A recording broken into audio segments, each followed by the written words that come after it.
Your emotions are not your friend. Let me say that again. Your emotions are not your friend. They are not some sacred inner voice guiding you toward truth and happiness.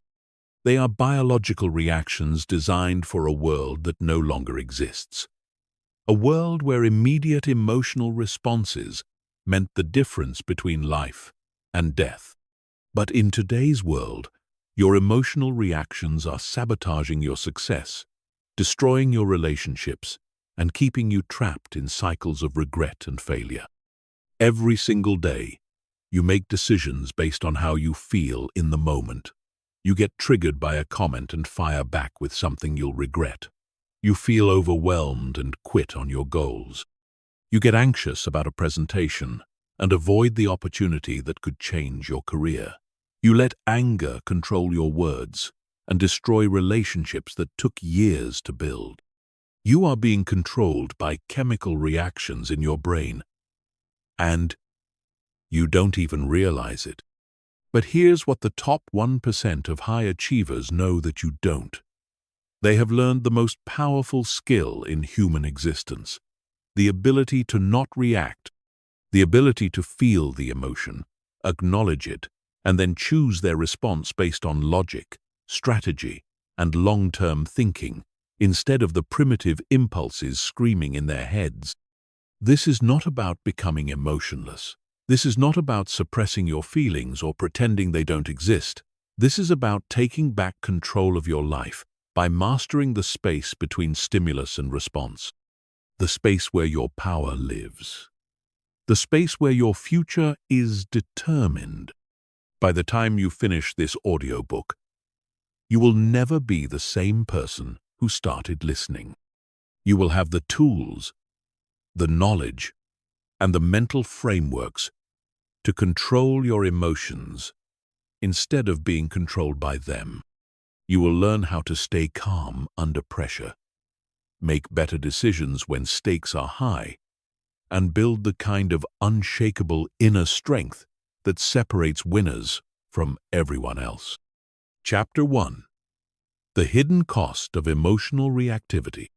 Most people have no idea how much their emotional reactions are costing them. They think it's normal to get triggered. They think it's human nature to lose control when things get difficult. They think that strong emotions are a sign of passion and authenticity. They are wrong, dead wrong, and this delusion is destroying their lives in ways they can't even see. Let me paint you a picture of what emotional reactivity actually looks like in the real world. You're in a meeting with your boss and colleagues. Someone challenges your idea in a way that feels disrespectful. Your heart starts racing. Your face gets hot. The voice in your head starts screaming about how unfair this is, how they don't understand your vision, how they're trying to make you look bad. And before you know it, you're defending yourself with an edge in your voice that makes everyone in the room uncomfortable. You've just damaged your professional reputation over a 60-second emotional reaction. Or maybe you're having an argument with your partner about something relatively minor. They say something that hits a nerve. Instead of staying calm and working toward a solution, you escalate. You bring up past grievances. You say things designed to hurt them because you're hurting. 10 minutes later, you've turned a small disagreement into a relationship-threatening fight that will take days to recover from. All because you couldn't control your initial emotional reaction. Here's the brutal truth that no one wants to face. Every time you react emotionally instead of responding thoughtfully, you are training your brain to be weaker. You are reinforcing neural pathways that make you more likely to lose control the next time. You are literally rewiring your brain for failure, for conflict, for regret. And the worst part is that you're doing it voluntarily. The science is clear on this. Every emotional reaction triggers the release of stress hormones like cortisol and adrenaline. These chemicals flood your system, cloud your judgment, and make it impossible to think clearly. But here's what most people don't realize. These hormones don't just disappear when the situation is over. They stay in your system for hours, sometimes days, affecting every decision you make, every interaction you have, every thought that crosses your mind. This means that one emotional reaction in the morning can sabotage your entire day. That argument with your spouse affects how you perform at work. That stressful email triggers a cascade of poor decisions that ripple through your entire week. You become trapped in a cycle of reactivity, where each emotional outburst makes the next one more likely. But the cost goes deeper than just your daily performance. Chronic emotional reactivity literally changes your brain structure. Studies using brain imaging technology show that people who regularly lose emotional control have smaller prefrontal cortexes. This is the part of your brain responsible for rational thinking, planning, and impulse control. In other words, the more you react emotionally, the less capable you become of thinking clearly and making good decisions. The financial cost of emotional reactivity is staggering. Think about every opportunity you've missed because you were too angry, too anxious, or too overwhelmed to think straight. Every relationship you've damaged because you couldn't keep your mouth shut when you were upset. Every goal you've abandoned because you felt discouraged and decided to quit. The compound effect of these losses over a lifetime is devastating. I've worked with executives who have lost millions of dollars because they made decisions while angry. I've seen entrepreneurs destroy partnerships that took years to build because they couldn't control their emotional reactions during negotiations. I've watched brilliant people sabotage their own careers by sending emails they wrote while frustrated or making presentations while anxious. The relationship cost is even more heartbreaking. Every time you lose control emotionally with someone you care about, you withdraw trust from the relationship bank account. You create distance. You plant seeds of resentment. Over time, these emotional reactions accumulate and destroy the very relationships that matter most to you. Your children watch how you handle emotions and learn that this is normal. Your partner starts walking on eggshells around you because they never know what might trigger you. Your colleagues begin to see you as unreliable and unstable. Your reputation becomes one of someone who can't be counted on when things get tough. But perhaps the highest cost of emotional reactivity is what it does to your relationship with yourself. Every time you lose control, you lose respect for yourself. You know that you're capable of more. You know that you could have handled the situation better, but in the moment, you felt powerless against your own emotions. This creates a cycle of self-doubt and shame that erodes your confidence from the inside out. The good news is that this is completely within your control. Emotional reactivity is not your destiny. It's not written in your DNA. It's not an unchangeable part of who you are. It's a habit. And like any habit, it can be broken and replaced with something better. The question is whether you're willing to do the work to change it. Chapter 2. Why your brain is wired to sabotage you. To understand how to control your emotions, you first need to understand why your brain seems determined to make you lose control. The truth is, your emotional responses are not random or meaningless. They are the result of millions of years of evolution, designed to keep your ancestors alive in a world full of immediate physical threats. But the world has changed dramatically, and your brain hasn't gotten the memo. Let me introduce you to the most important part of your brain that you've probably never heard of: the amygdala. This small, almond-shaped structure sits deep in your brain and serves as your personal alarm system. Its job is to scan for threats and trigger immediate responses to keep you safe. When your ancestors encountered a saber-toothed tiger, the amygdala would flood their system with adrenaline, shut down rational thinking, and prepare them for fight or flight. This response saved lives. The problem is that your amygdala can't tell the difference between a saber-toothed tiger and an angry email from your boss. It can't distinguish between a physical threat and a social threat. It treats criticism, rejection, embarrassment, and conflict as if they were life or death situations.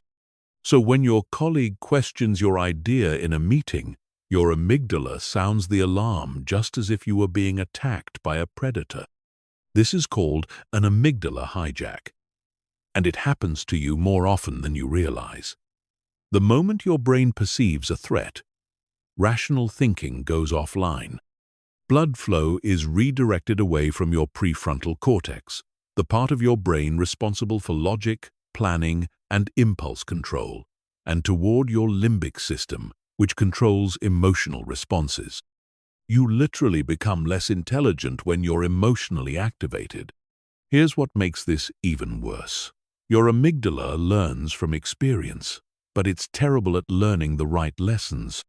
Every time you have an emotional reaction to something, your amygdala files that information away as evidence that the situation was actually dangerous. This means that things that triggered you once become more likely to trigger you again. Your brain is constantly expanding the list of things it considers threats. This is why people who have been hurt in relationships become hypersensitive to any sign of rejection or abandonment. Their amygdala has learned that emotional pain is dangerous, so it starts sounding alarms at the slightest hint that it might happen again.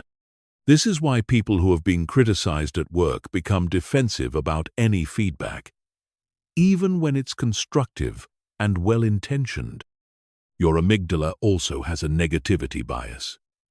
It's much better at remembering threats than rewards, failures than successes, pain than pleasure. This made sense when survival was the primary concern, because forgetting about a threat could get you killed, while forgetting about a reward was just unfortunate. But in today's world, this negativity bias means your brain is constantly looking for problems, dangers, and reasons to be upset. Another crucial factor is that your amygdala processes information much faster than your rational mind. It can identify a threat and trigger an emotional response in as little as 12 milliseconds.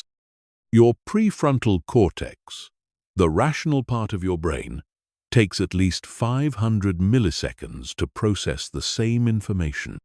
This means you're reacting emotionally long before you have a chance to think rationally about what's actually happening. This is why you sometimes find yourself getting angry or anxious and then wondering why. Your emotional brain has already decided there's a threat and started preparing your body for action before your rational brain even knows what's going on. By the time you're consciously aware of feeling angry, your heart is already racing, your muscles are tense, and stress hormones are flooding your system. The modern world makes this problem even worse because we're constantly exposed to low-level stressors that keep our amygdala on high alert. Social media notifications, news headlines designed to trigger fear and outrage, work emails that demand immediate responses, traffic jams, financial pressures, relationship conflicts. Your brain is bombarded with signals that something might be wrong, which keeps your emotional alarm system in a constant state of activation. This chronic state of alert has serious consequences for your ability to think clearly and make good decisions. When your amygdala is constantly activated, it becomes hypersensitive. Things that wouldn't normally bother you start to feel overwhelming. Your threshold for emotional reactions gets lower and lower until even minor inconveniences can trigger major emotional responses. Sleep deprivation makes this even worse.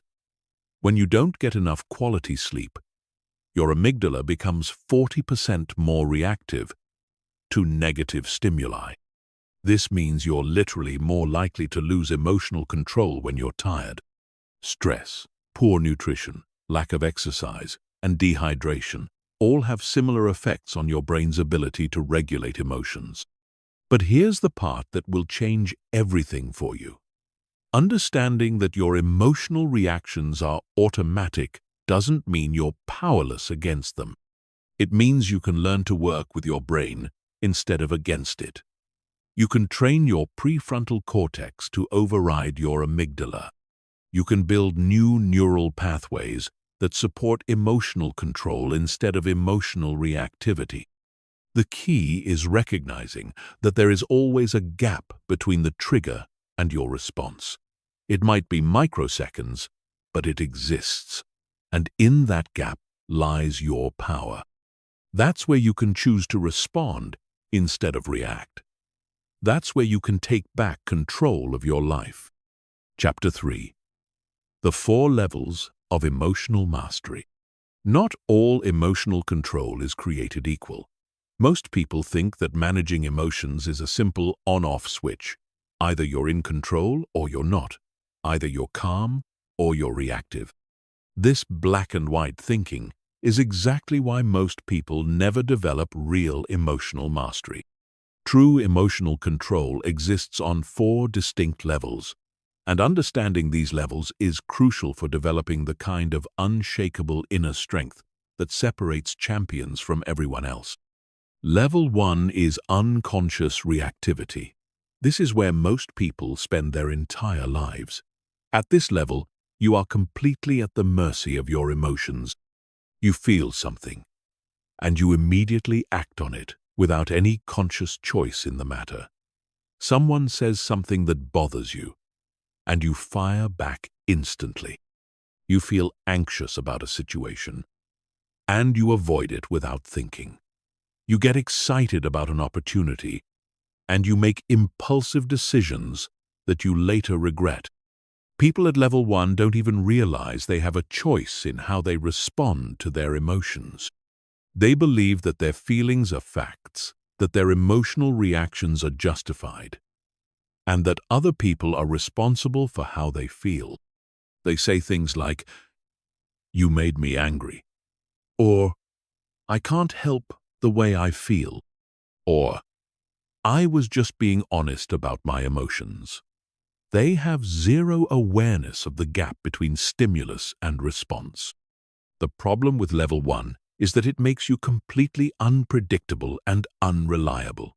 People never know which version of you they're going to get. You might be calm and reasonable one day and explosive the next, depending on your mood, your stress level, and what's happening in your life. This unpredictability destroys trust in relationships and makes it impossible for others to count on you when things get difficult. Level 2 is conscious reactivity. This is where you become aware that you're having an emotional reaction, but you choose to act on it anyway. You know you're angry. You know you're about to say something you'll regret, but you do it anyway because it feels justified in the moment. You recognize that you're being controlled by your emotions, but you tell yourself that this situation is different, that this time your reaction is warranted. People at level 2 often justify their emotional reactions by focusing on the behavior of others. They say things like, "Yes, I lost my temper, but did you see what they did to me?" Or, "I know I shouldn't have sent that email, but they had it coming." They have awareness but no real control. They see the gap between stimulus and response, but choose not to use it. Level 2 is actually more frustrating than level 1 because you know better, but you still can't seem to stop yourself. You become trapped in a cycle of emotional reactions, followed by guilt and regret, followed by promises to do better next time, followed by more emotional reactions. This creates a pattern of self-disappointment that erodes your confidence and self-respect over time. Level 3 is conscious response. This is where real emotional mastery begins.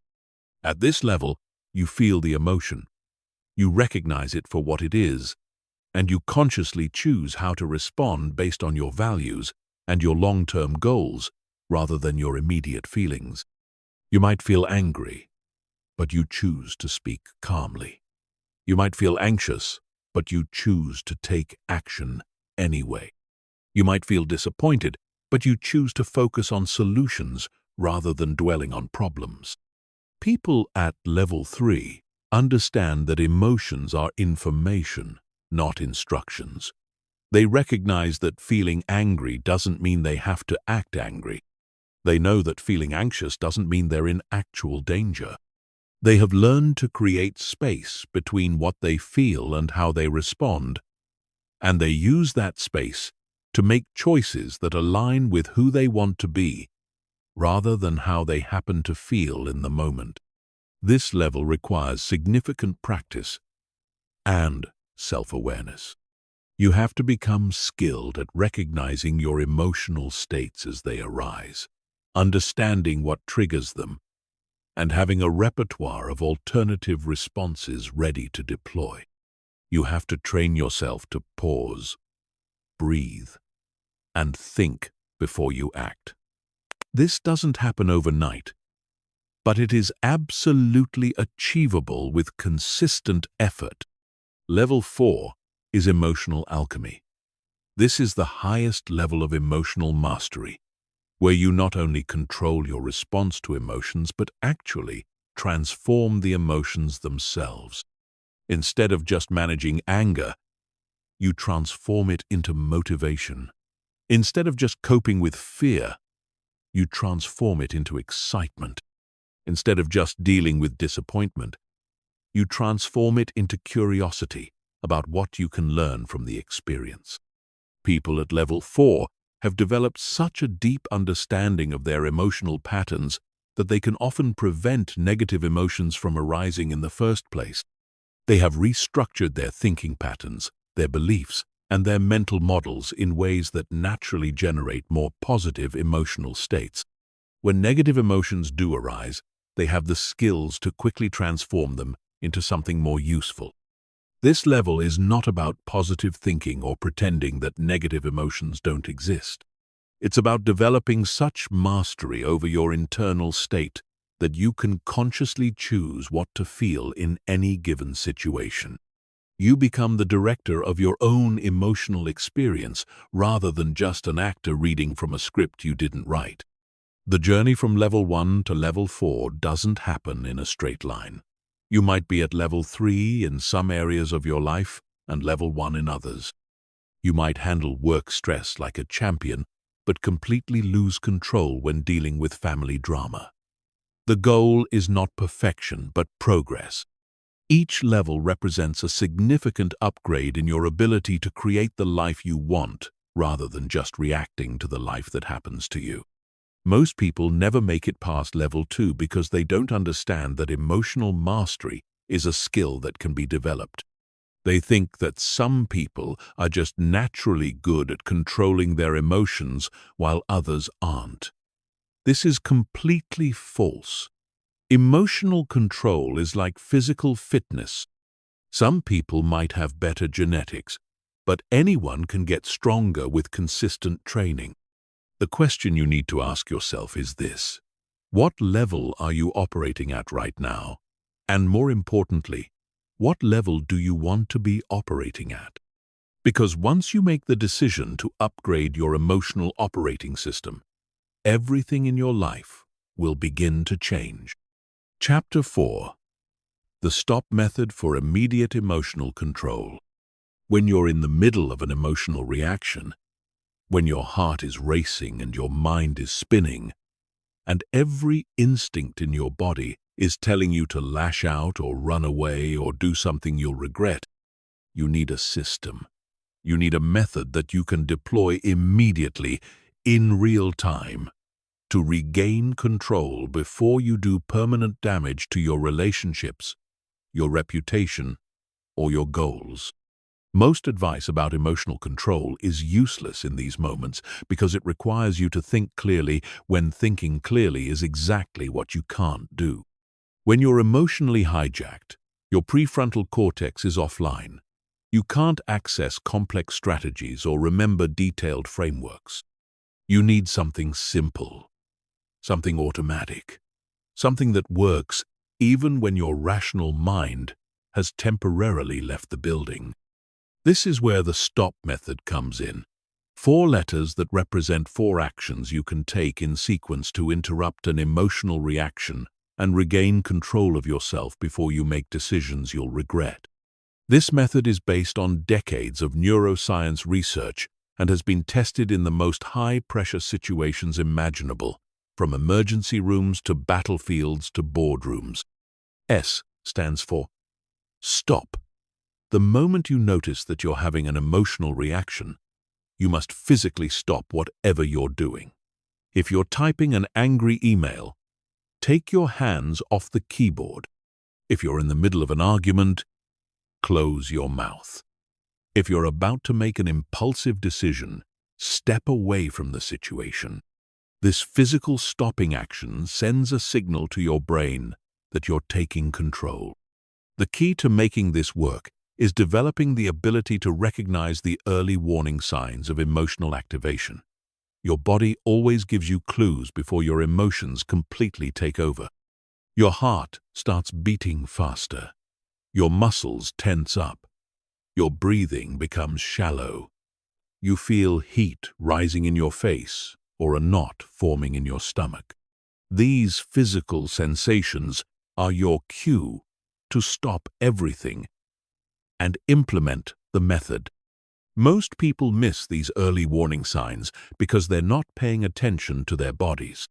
They're lost in their thoughts, focused on the external situation, completely unaware of what's happening internally until they're already in full reaction mode. Learning to tune into your physical sensations is like installing an early warning system that gives you time to implement control strategies before it's too late. The stop action needs to be decisive and complete. You can't sort of stop or partially stop. You have to completely disengage from whatever you were doing. This might feel awkward at first, especially if you're in the middle of a conversation or a meeting. But the temporary awkwardness of stopping is nothing compared to the lasting damage of saying or doing something you'll regret. T stands for take a breath. Not just any breath, but a specific type of breathing that activates your parasympathetic nervous system and begins to calm your emotional reaction. You're going to breathe in slowly through your nose for a count of 4. Hold your breath for a count of 4. Then breathe out slowly through your mouth for a count of 6. This is called box breathing, and it's used by Navy SEALs, emergency responders, and elite athletes to maintain calm under extreme pressure. The reason this breathing pattern works is that it stimulates your vagus nerve, which is like a reset button for your nervous system. When you're emotionally activated, your sympathetic nervous system is in control, flooding your body with stress hormones and preparing you for fight or flight. The extended exhale activates your parasympathetic nervous system, which is responsible for rest and recovery. This begins to counteract the stress response and helps restore rational thinking. You need to repeat this breathing pattern at least 3 times, but continue for as long as necessary to feel your heart rate beginning to slow down. Don't rush this step. The goal is not just to calm down enough to function, but to calm down enough to think clearly and make good decisions. This might take 30 seconds, or it might take 5 minutes. Give yourself whatever time you need. O stands for observe. Now that you've stopped the action and begun to regulate your nervous system, you need to objectively observe what's actually happening, both internally and externally. What emotion are you feeling? What thoughts are running through your mind? What physical sensations are you experiencing?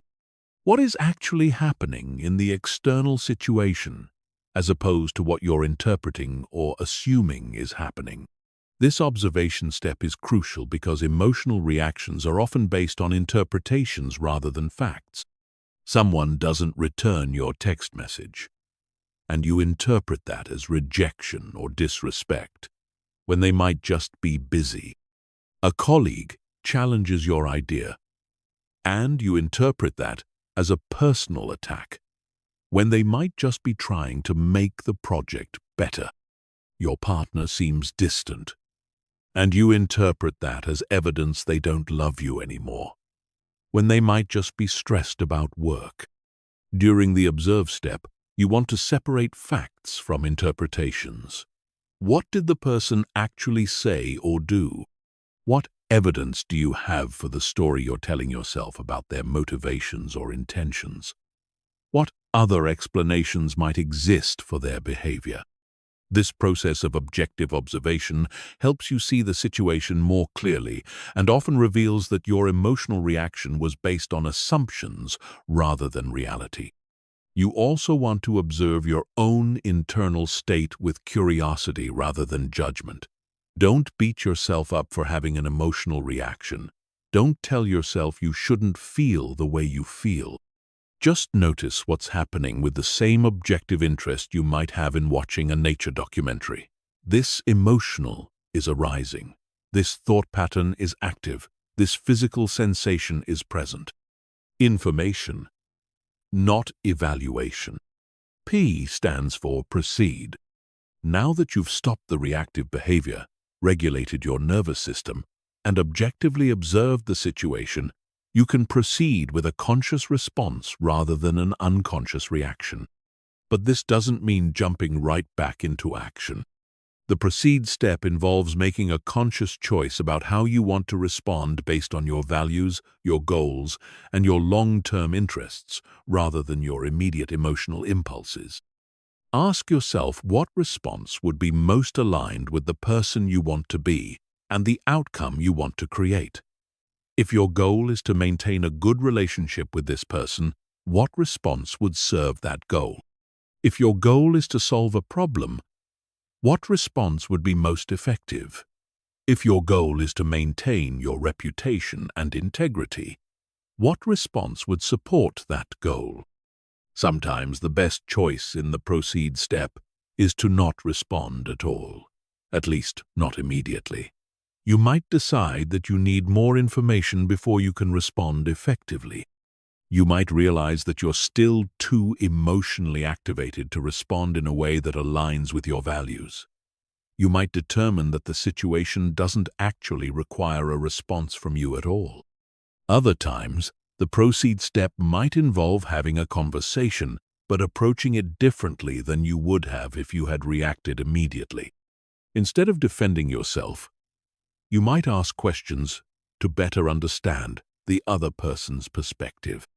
Instead of making accusations, you might express how you interpreted their words or actions and ask for clarification.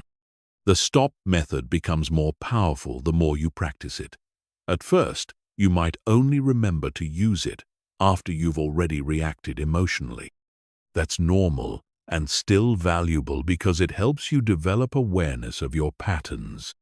Gradually, you'll start to catch yourself earlier in the process, maybe after you've started to react but before you've done serious damage. Eventually, you'll be able to implement the method as soon as you notice the early warning signs of emotional activation. The goal is not to never have emotional reactions. The goal is to never let those reactions control your behavior in ways that work against your best interests. The stop method gives you the tools to create space between stimulus and response. And in that space lies your power to create the life you want rather than just reacting to the life that happens to you. Chapter 5. Advanced Techniques for Emotional Regulation. Once you've mastered the stop method and can reliably catch yourself before emotional reactions spiral out of control, you're ready for the advanced techniques that separate true masters of emotional regulation from people who just have basic impulse control. These techniques go beyond damage control and move into the realm of emotional optimization, where you don't just manage your emotions but actually use them as tools for peak performance and enhanced decision-making. The first advanced technique is cognitive reframing. This is the ability to consciously change how you interpret a situation in order to change your emotional response to it. Most people think their emotions are caused by external events, but the truth is that emotions are caused by your interpretation of events. Change your interpretation, and you change your emotional experience. Let me give you a concrete example. Imagine you're giving a presentation, and you notice that several people in the audience are looking at their phones. Your initial interpretation might be that they're bored, that your presentation is terrible, that you're failing. This interpretation triggers feelings of anxiety, embarrassment, and self-doubt. But what if you reframed the situation? What if you interpreted their phone usage as evidence that they're so engaged with your ideas that they're taking notes or looking up related information?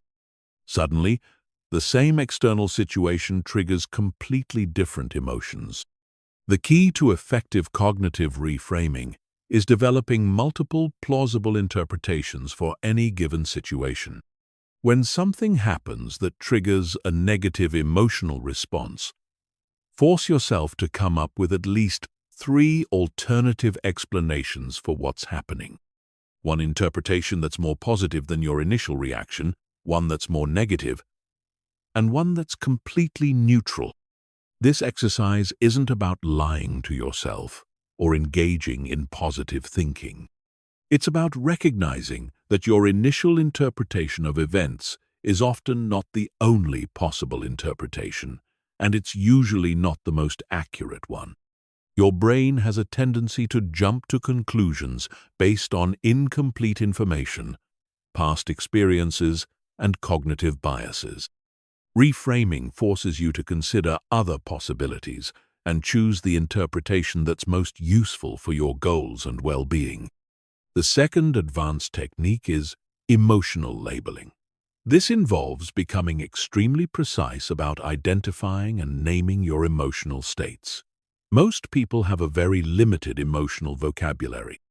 They know they feel good or bad, happy or sad, but they can't distinguish between frustration and disappointment, between anxiety and excitement, between anger and hurt. This lack of precision makes it much harder to regulate your emotions because you can't manage what you can't clearly identify. It's like trying to fix a car engine when you can only describe the problem as, "It's not working right." The more specifically you can identify what you're feeling, the more specifically you can address it. Emotional labeling works by activating your prefrontal cortex and reducing activity in your amygdala.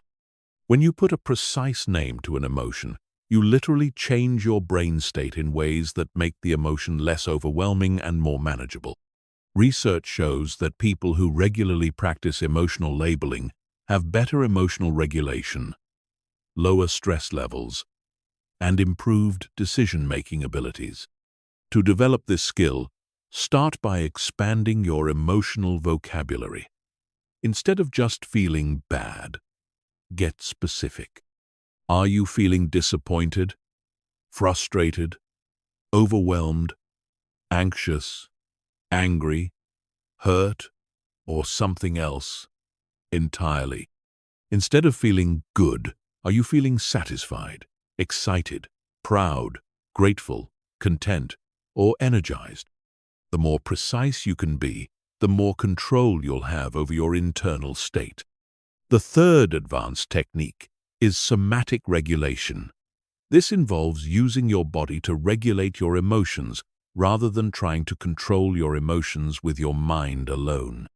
Your emotional state and your physical state are intimately connected through your nervous system. By consciously changing your physical state, you can directly influence your emotional state. Progressive muscle relaxation is one of the most effective somatic regulation techniques. Starting with your toes and working your way up to your head, Systematically tense each muscle group for 5 seconds. Then, release the tension and notice the feeling of relaxation. This process helps discharge the physical energy that builds up during emotional activation and sends a signal to your nervous system that it's safe to relax. Cold exposure is another powerful somatic regulation tool. Taking a cold shower, splashing cold water on your face, or even holding ice cubes can activate your vagus nerve and quickly shift your nervous system from sympathetic activation to parasympathetic recovery. The shock of the cold forces your body to adapt, which builds resilience and improves your ability to handle stress and emotional intensity. Movement and exercise are also crucial for emotional regulation. When you're emotionally activated, your body is prepared for action. If you don't provide an outlet for that energy, it stays trapped in your system and maintains the emotional state. Even a few minutes of vigorous movement can help process the energy and return your system to baseline. The fourth advanced technique is timeline reframing. This involves consciously shifting your perspective on time to reduce the emotional impact of current difficulties. When you're in the middle of an emotional reaction, your brain has a tendency to catastrophize and assume that current problems will last forever or have permanent consequences. Timeline reframing works by asking yourself how you'll feel about the current situation in different time frames. How will you feel about this in 1 hour, 1 day, 1 week, 1 month, 1 year? This exercise helps put temporary problems in perspective and reduces the emotional charge around them. You can also use timeline reframing to connect with your future self.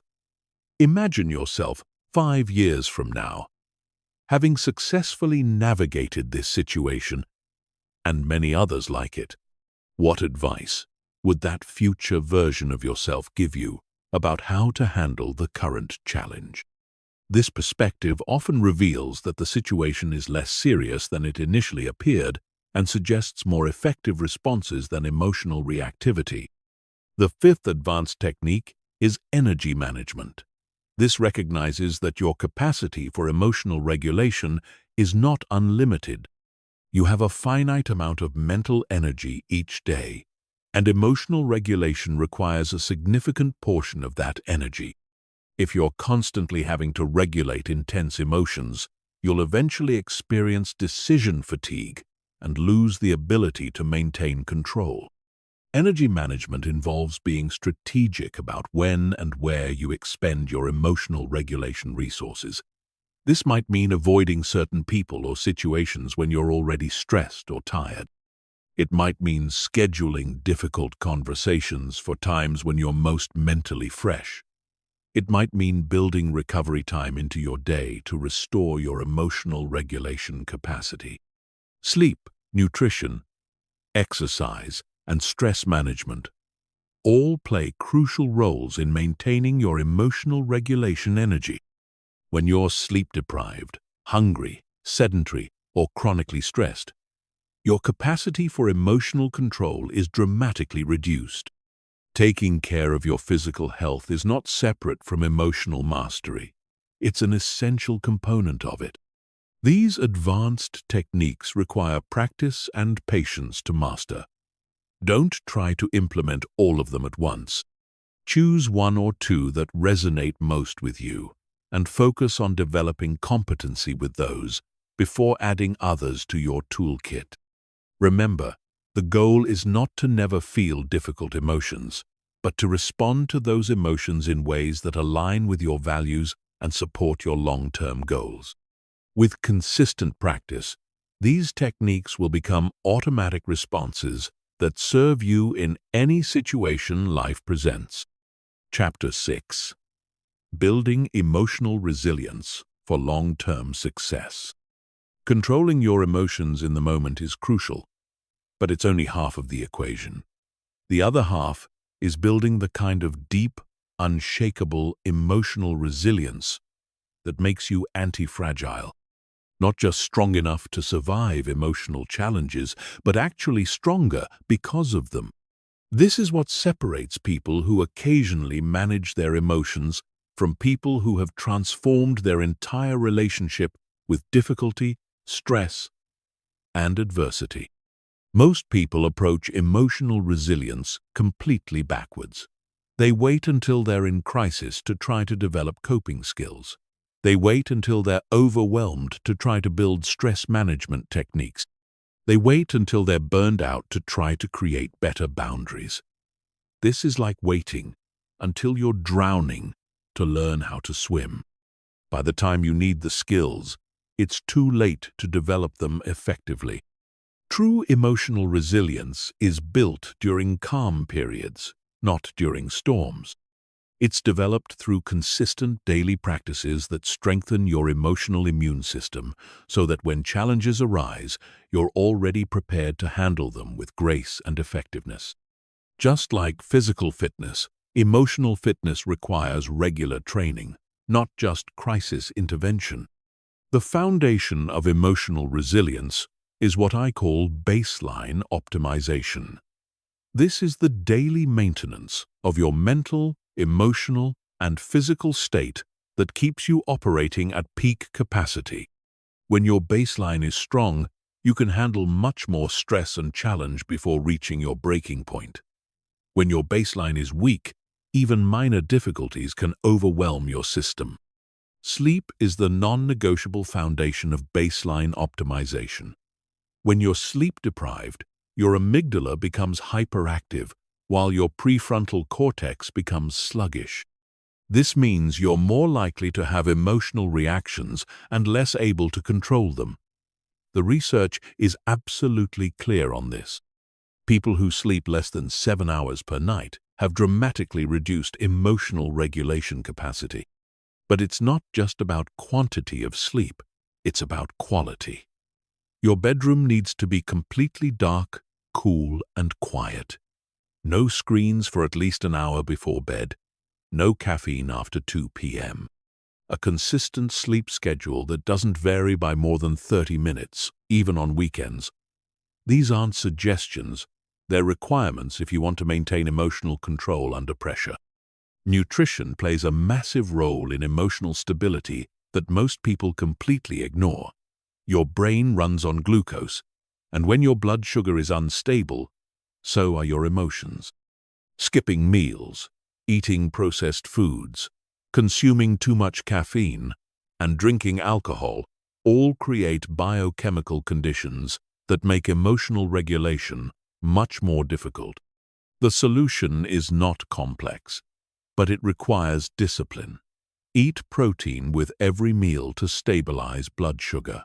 Consume omega-3 fatty acids to support brain health. Stay hydrated throughout the day. Avoid foods that cause inflammation, which includes most processed foods, excessive sugar, and foods you're sensitive to. Your emotional state is directly connected to your nutritional state, whether you realize it or not. Physical exercise is not optional for emotional resilience.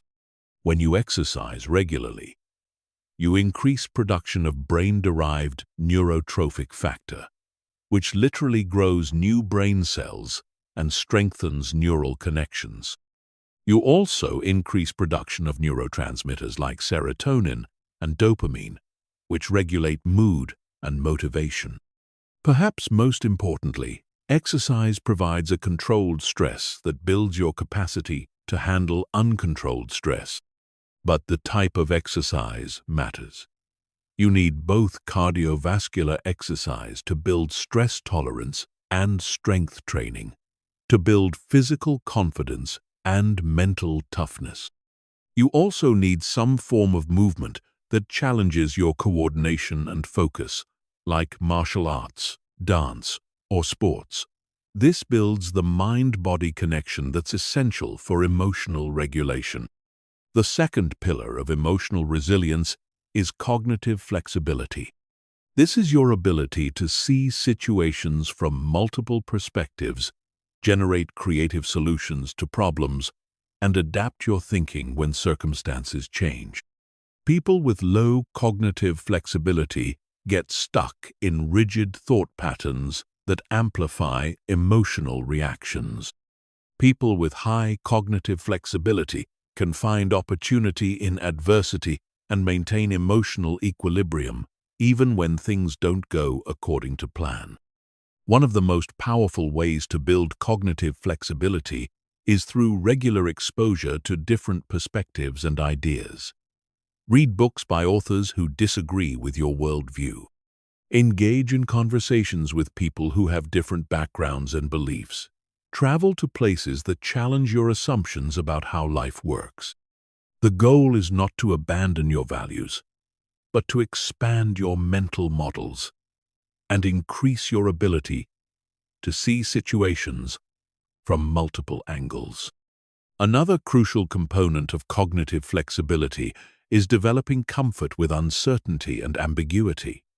Most emotional reactions are triggered by situations that feel uncertain or out of control. If you can learn to be comfortable with not knowing exactly how things will turn out, you'll be much less likely to have emotional reactions when life doesn't go according to plan. Practice making decisions with incomplete information. Set goals without knowing exactly how you'll achieve them. Engage in activities that have uncertain outcomes. The more comfortable you become with uncertainty, the more emotionally stable you'll be when facing unknown challenges. The third pillar of emotional resilience is meaning-making. People who have a clear sense of purpose and meaning in their lives are much more resilient in the face of adversity. When you know why you're doing something, when you can connect your current struggles to a larger purpose, it becomes much easier to maintain emotional control when things get difficult. This doesn't require having a grand mission to save the world. It can be as simple as being a good parent, building a successful business, or making a positive contribution to your community. The key is that your goals and activities need to be connected to something larger than immediate comfort or pleasure. Regularly reflecting on your values and priorities helps maintain this sense of meaning. What do you stand for? What kind of person do you want to be? What kind of impact do you want to have? When you're clear on these questions, it becomes much easier to choose long-term thinking over short-term emotional reactions. The fourth pillar of emotional resilience is social connection. Humans are social creatures, and isolation makes emotional regulation much more difficult.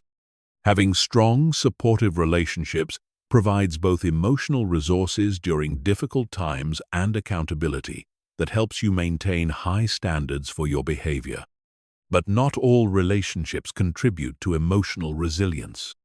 Relationships with people who are constantly dramatic, negative, or emotionally volatile will drain your emotional energy and make it harder for you to maintain control. You need relationships with people who model emotional maturity and who bring out the best in you rather than triggering your worst impulses. This means being intentional about who you spend time with. Minimize contact with people who consistently create chaos and drama in their lives. Invest more time and energy in relationships with people who are growing, learning, and working to become better versions of themselves. Your emotional state is heavily influenced by the emotional states of the people around you. The fifth pillar of emotional resilience is what I call strategic stress exposure. Just like your muscles need progressive overload to grow stronger, your emotional regulation system needs controlled challenges to develop greater capacity. If you only practice emotional control during easy times, you won't have the strength to maintain it during difficult times. This means intentionally putting yourself in situations that are slightly outside your comfort zone on a regular basis. Take on projects that are challenging but achievable. Have difficult conversations that you've been avoiding. Set goals that require you to grow beyond your current capabilities. The key is to choose your challenges rather than letting life choose them for you. Cold exposure, public speaking, martial arts training, endurance sports, and meditation retreats are all excellent forms of strategic stress exposure.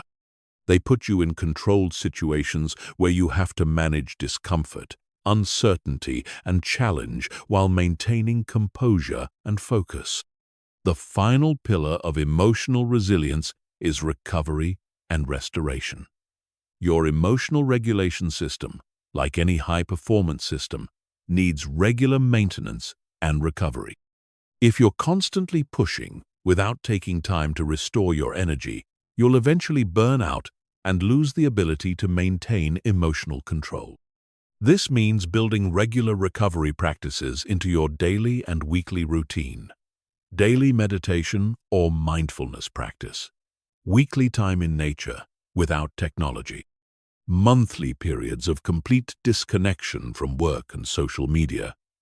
Annual retreats or vacations that allow for deep rest and reflection. Recovery is not a luxury or a reward for hard work. It's a requirement for sustained high performance. Without adequate recovery, your emotional regulation capacity will gradually decline, and you'll find yourself becoming more reactive, more irritable, and less able to handle the normal challenges of life. Building emotional resilience is a long-term project that requires patience and consistency. You can't develop it overnight, but you also can't afford to wait until you need it to start building it. The time to strengthen your emotional foundation is now, while you're relatively calm and stable. Because when the storms of life hit, and they will hit, you want to be the person who remains unshakable while others are falling apart around you. Chapter 7. The Neuroscience of Emotional Transformation. Everything I've taught you so far becomes infinitely more powerful when you understand what's actually happening in your brain when you practice emotional control. This isn't just feel-good psychology or ancient wisdom, though both have their place. This is hard science. Measurable, repeatable, documented changes in brain structure and function that occur when you consistently practice the techniques of emotional mastery. Understanding the neuroscience behind emotional transformation serves two crucial purposes. First, it gives you confidence that the work you're doing is actually creating real, lasting change, not just temporary improvements. Second, it helps you optimize your practice by understanding which specific actions create the most significant neurological changes. Let's start with neuroplasticity, which is your brain's ability to reorganize itself by forming new neural connections throughout your life. For most of human history, scientists believed that adult brains were fixed and unchangeable. If you had certain emotional patterns or tendencies, you were stuck with them for life. We now know this is completely false. Your brain is constantly rewiring itself based on your thoughts, emotions, and behaviors. Every time you choose a thoughtful response over an emotional reaction, you strengthen the neural pathways associated with self-control and weaken the pathways associated with reactivity. Every time you practice the stop method, you're literally building new brain circuitry that makes emotional control easier and more automatic. The key insight is that your brain doesn't distinguish between what you're thinking about and what you're actually experiencing. When you mentally rehearse staying calm under pressure, your brain creates the same neural connections as if you had actually stayed calm under pressure. This means you can accelerate your emotional development by regularly visualizing yourself handling challenging situations with grace and composure. The most dramatic neuroplastic changes occur in the prefrontal cortex, which is your brain's executive center. This region is responsible for planning, decision-making, impulse control, and emotional regulation. People who regularly practice emotional control techniques show increased gray matter density in this area, meaning they literally have more brain tissue dedicated to rational thinking and self-control. Meanwhile, the amygdala, your brain's alarm system, actually shrinks in people who practice emotional regulation. This doesn't mean you become emotionless. It means your threat detection system becomes more accurate and less likely to trigger false alarms. You develop the ability to distinguish between real threats that require immediate action and perceived threats that can be handled through thoughtful response. The anterior cingulate cortex is another crucial region that changes with emotional training. This area is responsible for attention regulation and conflict monitoring. It helps you notice when you're having an emotional reaction and redirects your attention toward more constructive responses. People with stronger anterior cingulate cortexes are better at catching themselves before emotional reactions spiral out of control. The insula, which processes bodily sensations and connects them to emotional experiences, also becomes more developed in people who practice emotional awareness. This enhanced body awareness is what allows you to notice the early warning signs of emotional activation before they become full-blown reactions. You become more sensitive to changes in heart rate, muscle tension, breathing patterns, and other physical indicators of emotional state. One of the most fascinating discoveries in neuroscience is that emotional regulation practice actually changes the default mode network of your brain. This is the network of brain regions that's active when you're not focused on a specific task, often called the monkey mind, because it tends to jump from thought to thought without direction. In people who don't practice emotional control, the default mode network tends to generate repetitive, often negative thought patterns. Worry, rumination, self-criticism, and anxiety become the brain's default state. But in people who regularly practice emotional regulation techniques, the default mode network becomes quieter and more peaceful. Their baseline state becomes calm and centered, rather than agitated and reactive. The neurotransmitter systems in your brain also undergo significant changes with emotional training. Serotonin, which regulates mood and social behavior, increases with regular practice of emotional control techniques. Dopamine, which governs motivation and reward, becomes more stable and less dependent on external validation. GABA, your brain's primary inhibitory neurotransmitter, increases, which helps reduce anxiety and promote feelings of calm. Perhaps most importantly, the stress hormone cortisol becomes much better regulated in people who practice emotional control. Chronic elevated cortisol destroys brain cells, impairs memory, weakens the immune system, and creates a cascade of health problems. People who master their emotional responses show lower baseline cortisol levels and faster cortisol recovery after stressful events. Mirror neurons add another fascinating dimension to emotional neuroscience. These are brain cells that fire both when you perform an action and when you observe someone else performing the same action. This means that spending time with people who have good emotional control literally trains your brain to have better emotional control. Conversely, spending time with emotionally reactive people trains your brain to be more reactive. This is why the social environment you choose has such a profound impact on your emotional development. You're not just influenced by other people's behavior. Your brain is actually mimicking their neural patterns through mirror neuron activity. Choose your social environment carefully because it's shaping your brain whether you realize it or not. The research on meditation and mindfulness provides some of the clearest evidence of how emotional practices change brain structure. Studies using brain imaging technology show that just 8 weeks of regular meditation practice creates measurable changes in brain structure. The hippocampus, associated with learning and memory, increases in size. The amygdala decreases in reactivity. The prefrontal cortex becomes more active and better connected to other brain regions. But you don't need to become a meditation master to benefit from these neuroplastic changes. Any consistent practice that involves observing your thoughts and emotions without immediately reacting to them will create similar brain changes. The key factors are consistency, attention, and non-reactive awareness. Breathing exercises create particularly rapid neurological changes because the vagus nerve, which connects your brain to your body's relaxation response, can be directly influenced through conscious breathing patterns.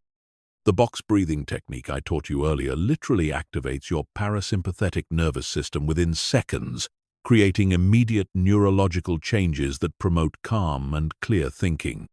Progressive muscle relaxation works by strengthening the connection between your prefrontal cortex and your motor cortex. When you consciously tense and release muscle groups, you're practicing voluntary control over your body's stress response system. This builds neural pathways that make it easier to consciously relax when you're emotionally activated. The cognitive reframing techniques I discussed earlier work by strengthening connections between your prefrontal cortex and your limbic system. Every time you consciously choose a different interpretation of events, you're building neural highways that make optimistic, solution-focused thinking more automatic and pessimistic, problem-focused thinking less automatic. Understanding these neurological mechanisms can help you stay motivated during difficult periods of your emotional development. When you're struggling to control your reactions, when old patterns seem to be reasserting themselves, when progress feels slow or non-existent, remember that your brain is literally rewiring itself at the cellular level. Changes that feel invisible from the inside are creating measurable transformations in your neural architecture. The timeline for neuroplastic changes varies depending on the specific technique and the consistency of practice, but most people begin to notice differences in their emotional reactivity within 2 to 4 weeks of regular practice. Significant structural changes in brain gray matter typically occur within 8 to 12 weeks. Complete transformation of emotional patterns usually takes 6 months to 2 years of consistent practice.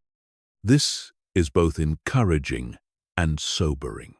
Encouraging because it means that lasting change is absolutely possible and backed by hard science. Sobering because it means there are no shortcuts or quick fixes. Emotional mastery requires the same kind of patient, consistent training as physical fitness or musical skill.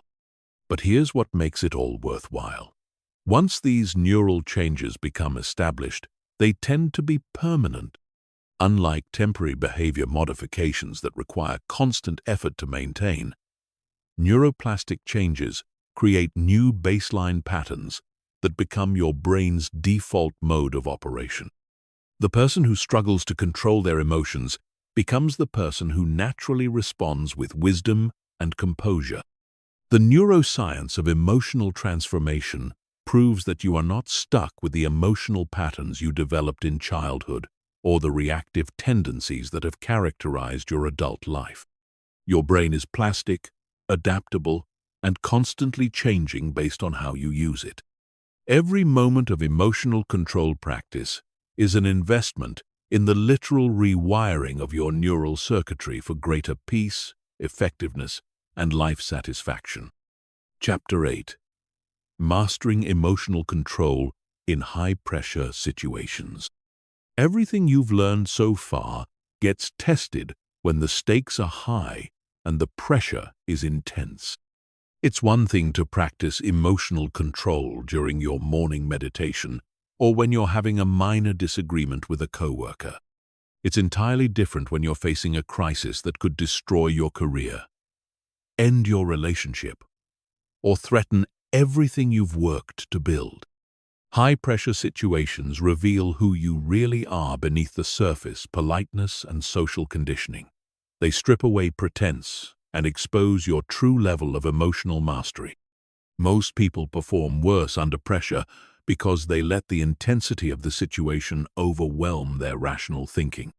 But elite performers actually get better under pressure because they've trained specifically for these moments. The difference between people who crack under pressure and people who thrive under pressure is not talent, intelligence, or luck. It's preparation. Specifically, it's emotional preparation.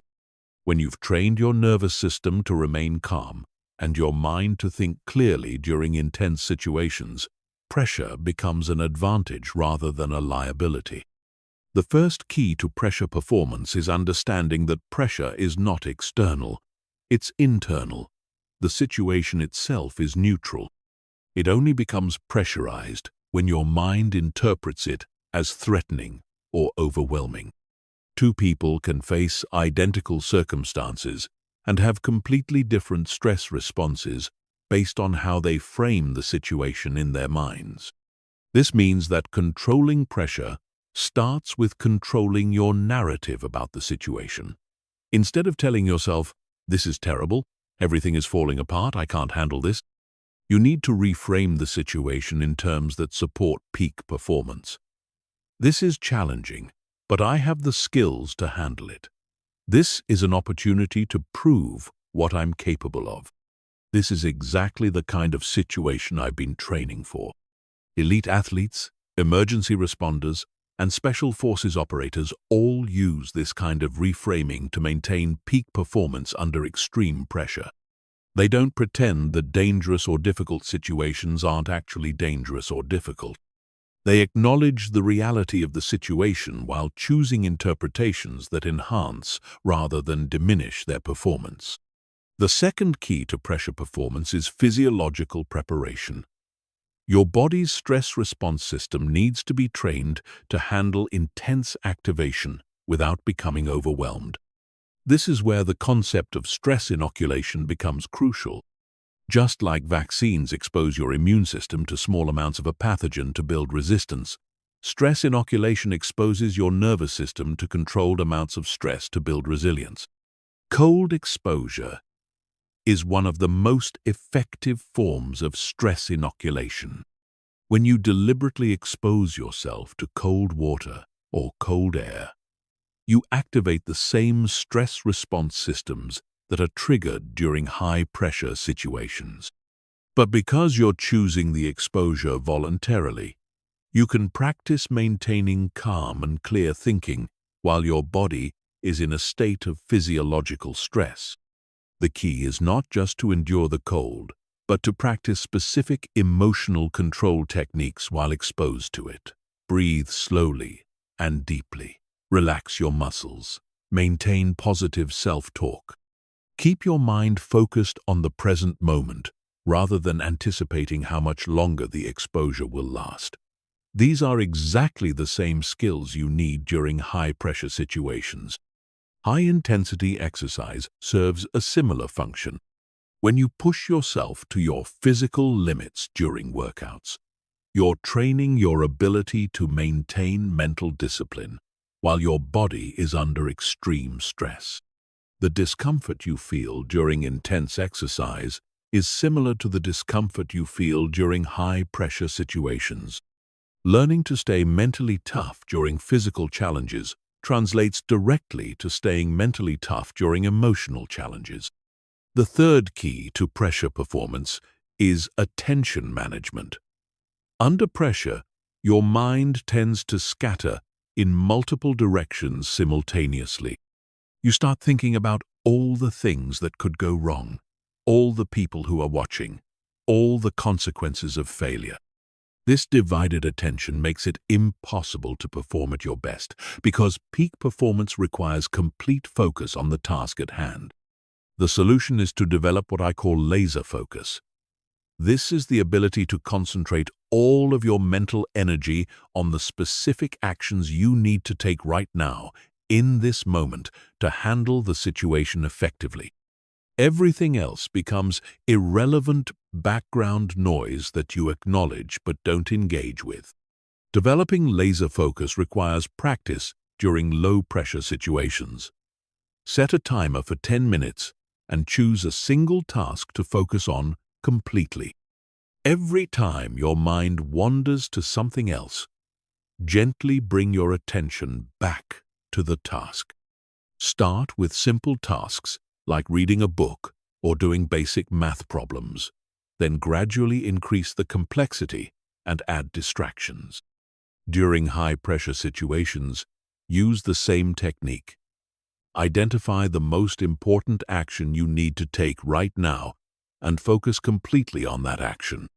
Don't think about the next 10 steps, just focus on the immediate next step.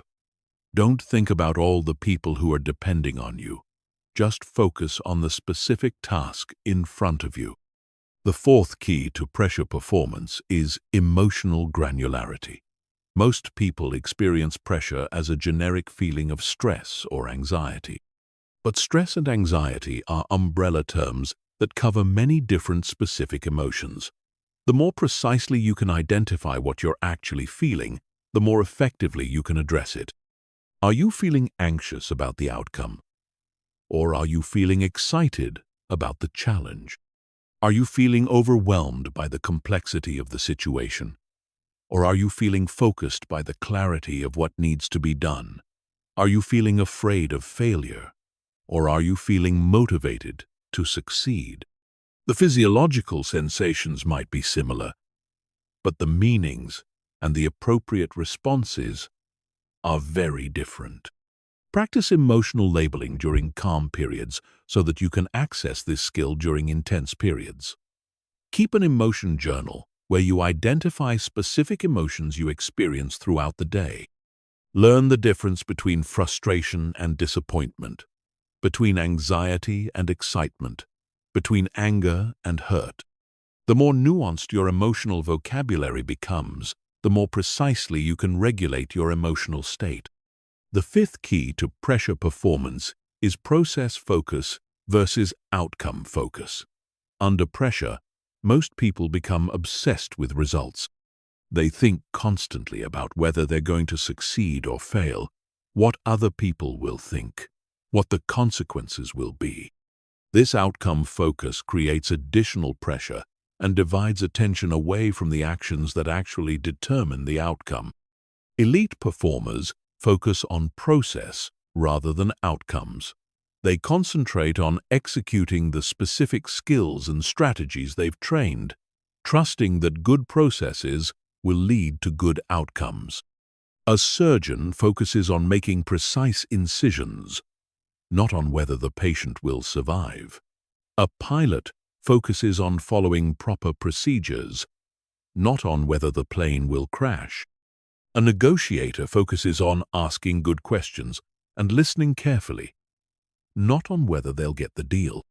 This process focus is liberating because it puts you in control of what you can actually control. You can't directly control outcomes, which always depend partly on factors outside your influence. But you can control your effort, your attention, your technique, and your attitude. When you focus on these controllable factors, pressure decreases and performance improves. The sixth key to pressure performance is contingency planning. One of the reasons high-pressure situations feel so overwhelming is that they often involve unexpected developments that we haven't prepared for. When you don't know how you'll respond if things go wrong, the uncertainty itself becomes a source of additional pressure. Elite performers reduce this uncertainty by thinking through multiple scenarios in advance and developing specific plans for each possibility. They ask themselves, what will I do if this happens? What about if that happens? How will I respond if everything goes wrong? This mental rehearsal builds confidence and reduces the cognitive load during actual high-pressure situations. But contingency planning has to be balanced with present-moment focus. You want to have plans ready for different scenarios, but once you're in the situation, You need to focus on executing your current plan rather than constantly second-guessing and revising. The time for planning is before the pressure situation, not during it. The final key to pressure performance is recovery and reflection. High-pressure situations take a significant toll on your mental and emotional resources, even when you handle them well.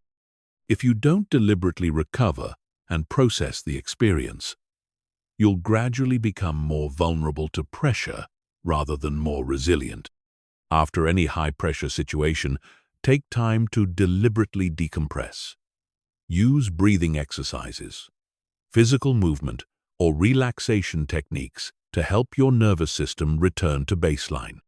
Avoid making major decisions or engaging in additional stressful activities until you've had time to recover. Then, once you've recovered, reflect on the experience with curiosity rather than judgment. What worked well? What could you improve? What did you learn about yourself and your capabilities?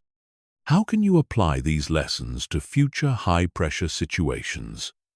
This reflection process helps consolidate the learning and builds confidence for handling similar situations in the future. Remember, pressure is a privilege. It means you're in situations that matter, facing challenges that are worthy of your best effort. Most people spend their lives avoiding pressure and therefore never discover what they're truly capable of. When you learn to thrive under pressure, you gain access to opportunities and achievements that are impossible for people who crumble when the stakes are high. Chapter 9. Transforming negative emotions into fuel for success. Most people treat negative emotions like toxic waste that needs to be disposed of as quickly as possible. They try to suppress anger, avoid sadness, eliminate fear, and escape frustration. This approach is not only ineffective, it's counterproductive. Negative emotions contain enormous amounts of energy and information that, when properly harnessed, can become rocket fuel for achieving your most ambitious goals. The problem is not that you experience negative emotions. The problem is that you don't know how to transform them into something useful. You let them drain your energy instead of directing that energy toward productive action. You let them cloud your judgment instead of using them to clarify your priorities. You let them paralyze you instead of using them to motivate breakthrough performance. Every negative emotion you experience is your psyche's way of communicating important information about your situation, your values, and your goals. Anger tells you that something important to you is being threatened or violated. Fear tells you that you're facing uncertainty or potential loss. Sadness tells you that you've lost something valuable or meaningful. Frustration tells you that you're being blocked from something you want. Instead of trying to make these emotions go away, you need to learn how to decode their messages and channel their energy in productive directions. This is the difference between emotional suppression, which weakens you, and emotional alchemy, which strengthens you.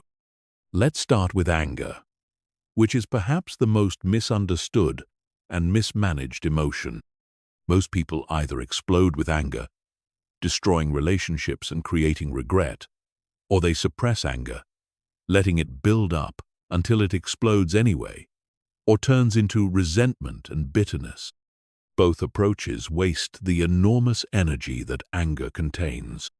Anger is your psyche's emergency response to perceived injustice or threat. It floods your system with energy and focus to help you fight back against whatever is attacking you or what you value. This energy can be destructive when directed at other people through blame, criticism, or aggression. But it can be incredibly productive when directed towards solving problems, overcoming obstacles, and creating positive change. The key to transforming anger is to separate the energy from the target. Instead of directing your anger at the person or situation that triggered it, redirect that energy toward constructive action. Use the focus and determination that anger provides to work harder on your goals, to solve problems more aggressively, to push through obstacles that would normally stop you. Some of the greatest achievements in human history have been fueled by transformed anger. Entrepreneurs who built billion-dollar companies because they were angry about problems that weren't being solved. Athletes who dominated their sports because they were angry about being underestimated.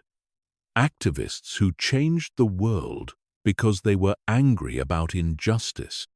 The emotion that destroys most people became the driving force for extraordinary success. Fear is another emotion that most people handle completely wrong. They try to eliminate fear, or they let fear paralyze them into inaction. But fear contains crucial information about what matters most to you. You only feel afraid about losing things that are valuable to you, or failing at things that are important to you. Fear is your internal guidance system pointing you toward what you need to protect or pursue. The goal is not to eliminate fear, but to dance with it. Acknowledge the fear, extract the information it's providing, then take action despite the fear. This is what courage actually is. Not the absence of fear, but intelligent action in the presence of fear. Every time you act courageously, you build confidence and reduce the grip that fear has on your life. Fear also serves as an excellent filtering mechanism for opportunities and goals. If something doesn't scare you at least a little bit, it's probably not challenging enough to be worth pursuing. The goals that frighten you are usually the ones with the highest potential for growth and achievement. Instead of avoiding these goals, let your fear guide you toward them. Sadness and disappointment are emotions that most people try to avoid at all costs, but they contain some of the most valuable information your psyche can provide. Sadness tells you what you truly value by showing you what hurts to lose. Disappointment tells you what you genuinely want by showing you what hurts not to achieve. Most people experience sadness and disappointment as pure loss, but they're actually clarifying experiences. They help you distinguish between what you think you want and what you actually want, between what others expect you to value and what you authentically value. This clarity is invaluable for making better decisions about how to invest your time, energy, and resources. Sadness also creates empathy and connection with others who have experienced similar losses. Many of the most meaningful relationships and the most impactful contributions are born from shared experiences of sadness and recovery. Instead of viewing sadness as weakness, recognize it as a sign of your capacity to love deeply and care authentically. Frustration is perhaps the most commonly experienced negative emotion in modern life, and it's also the most commonly wasted. Frustration arises when there's a gap between where you are and where you want to be, between what's happening and what you want to happen. Most people let frustration drain their energy through complaining, blaming, or giving up. But frustration is actually a signal that you care deeply about improvement and progress.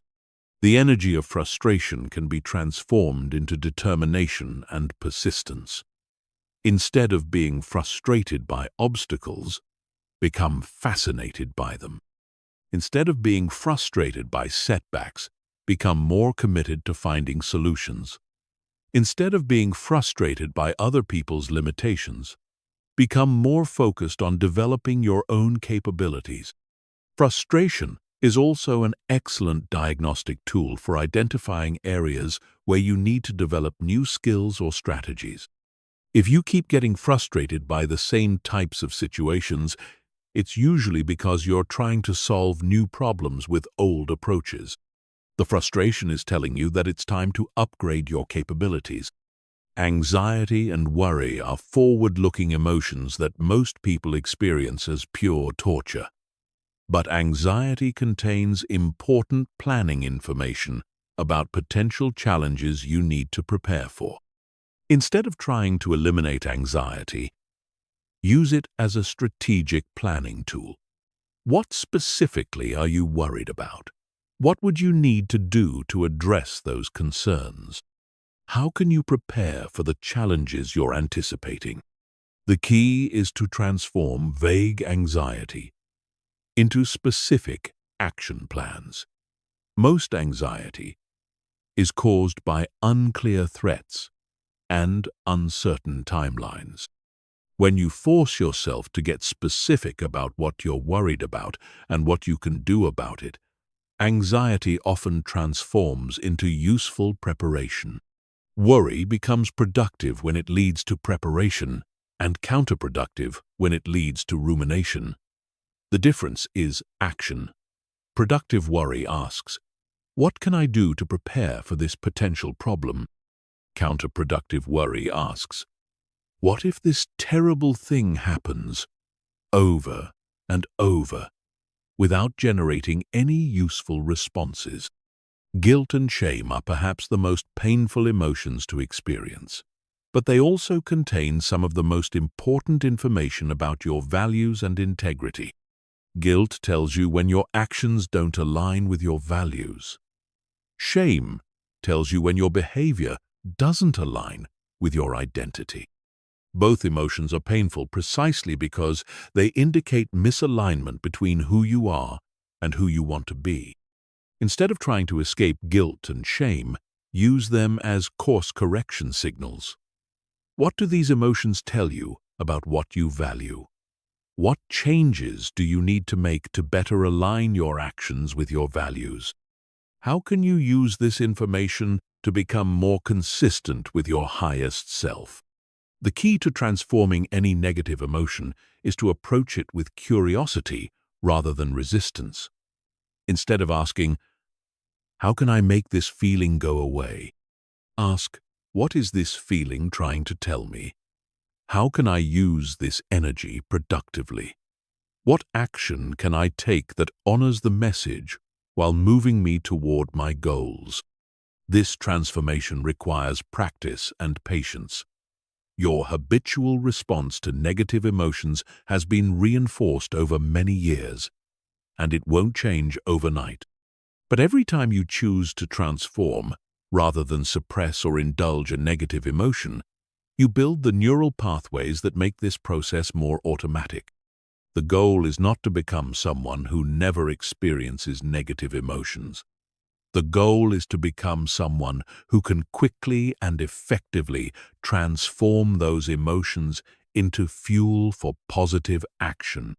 When you master this skill, you'll discover that setbacks become setups, obstacles become opportunities, and the very experiences that break most people become the experiences that make you stronger. Chapter 10. Building Unshakable Confidence Through Emotional Mastery. Confidence is not what most people think it is. It's not the absence of doubt or fear. It's not the belief that you'll never fail or face challenges. It's not the feeling that you're better than other people or that success is guaranteed. Real confidence is something much deeper and more powerful than any of these surface-level definitions. True confidence is the unshakable knowledge that you can handle whatever life throws at you.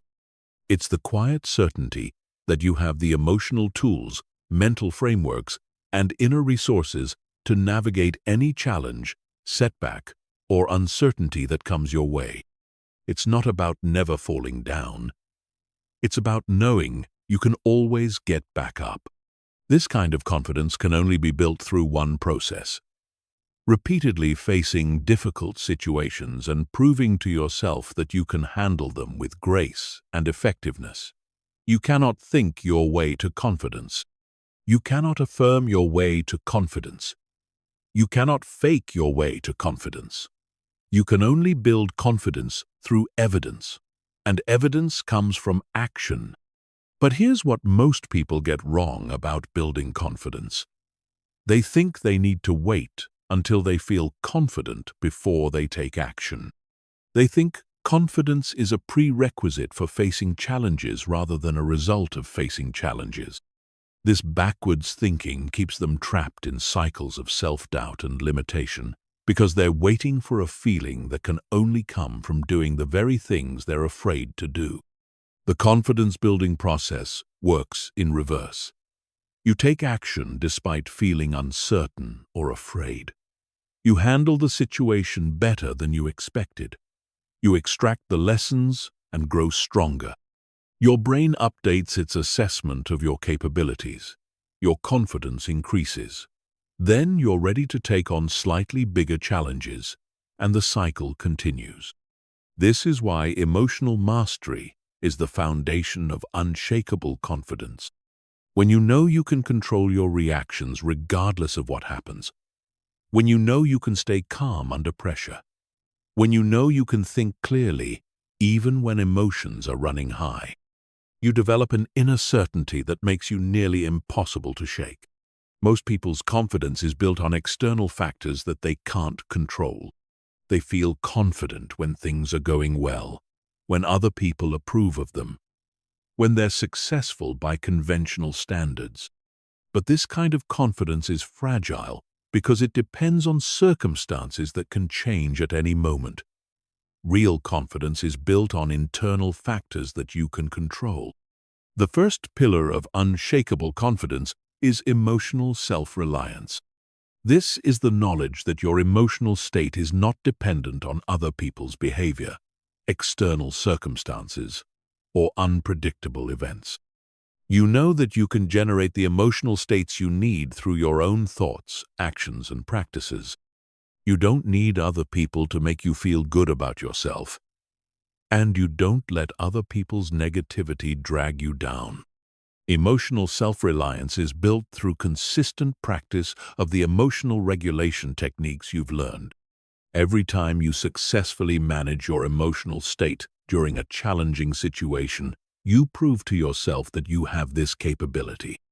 Every time you choose your response rather than reacting automatically, you build evidence that you're in control of your inner experience. This doesn't mean you become emotionally disconnected from others or that you don't care about relationships. It means you engage with others from a position of strength rather than neediness. You contribute to relationships rather than draining them. You're able to be genuinely supportive of others because you're not constantly seeking support for yourself. The second pillar of unshakable confidence is competence building. Confidence without competence is just delusion. You need to actually be good at things that matter. You need to develop real skills, real knowledge, and real abilities that create genuine value in the world. But competence building is not just about technical skills. It's about developing the meta skills that make you effective in any domain. Problem solving is perhaps the most important meta skill for building confidence.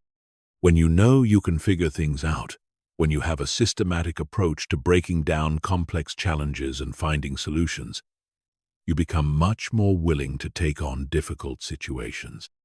You're not intimidated by unfamiliar problems because you trust your ability to learn and adapt. Communication is another crucial meta skill. When you can express your ideas clearly, listen effectively, and navigate difficult conversations with skill, you become much more confident in social and professional situations. You're not afraid of conflict because you know how to handle it constructively. You're not intimidated by authority figures because you know how to communicate with respect while maintaining your own dignity. Learning agility is the meta skill that makes all other skills possible. This is your ability to quickly acquire new knowledge and capabilities as situations require. When you know you can learn anything you need to learn, you're not limited by your current knowledge base. You become confident about taking on challenges that require skills you don't yet have because you trust your ability to develop those skills. The third pillar of unshakable confidence is integrity alignment. This is the consistency between your values, your words, and your actions. When these three elements are aligned, you develop an inner strength that makes you nearly impossible to shake, because you know you're living authentically. When they're misaligned, you feel weak and uncertain because you're not sure who you really are or what you really stand for. Most people compromise their integrity gradually, through small decisions that seem insignificant at the time. They tell little lies to avoid discomfort. They make commitments they don't intend to keep. They act in ways that contradict their stated values. Each compromise weakens their inner foundation and erodes their confidence. Building integrity alignment requires ruthless honesty about what you actually value versus what you think you should value. It requires making your word mean something by only making commitments you intend to keep. It requires having the courage to act in accordance with your values, even when it's difficult or costly. When your integrity is intact, you develop what I call unshakable presence. People can sense that you're authentic, that you're not trying to be someone you're not, that you're comfortable with who you are. This presence is magnetic and creates opportunities that are not available to people who are constantly trying to impress others or fit in. The fourth pillar of unshakable confidence is resilience building. This is your track record of recovering from setbacks, learning from failures, and coming back stronger from difficult experiences. Every time you face adversity and emerge better than before, you build evidence that challenges don't break you. They make you stronger. Most people try to avoid adversity, but this actually weakens their confidence because they never prove to themselves that they can handle difficult situations. They remain fragile and fearful because they have no evidence of their own resilience.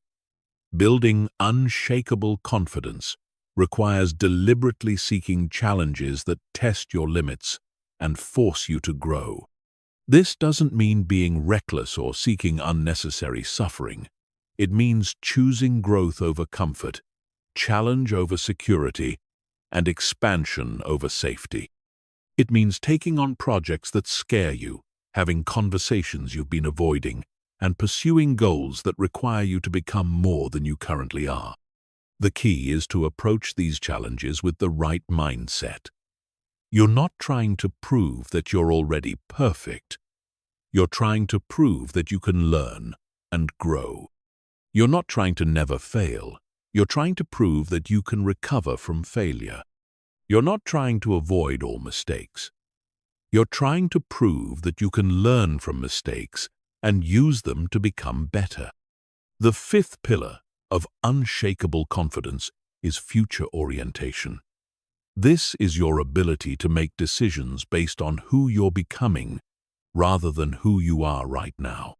It's the understanding that your current limitations are temporary and that your potential for growth is virtually unlimited. When you operate from this perspective, present challenges become stepping stones rather than roadblocks. Most people are trapped by their past experiences and current limitations.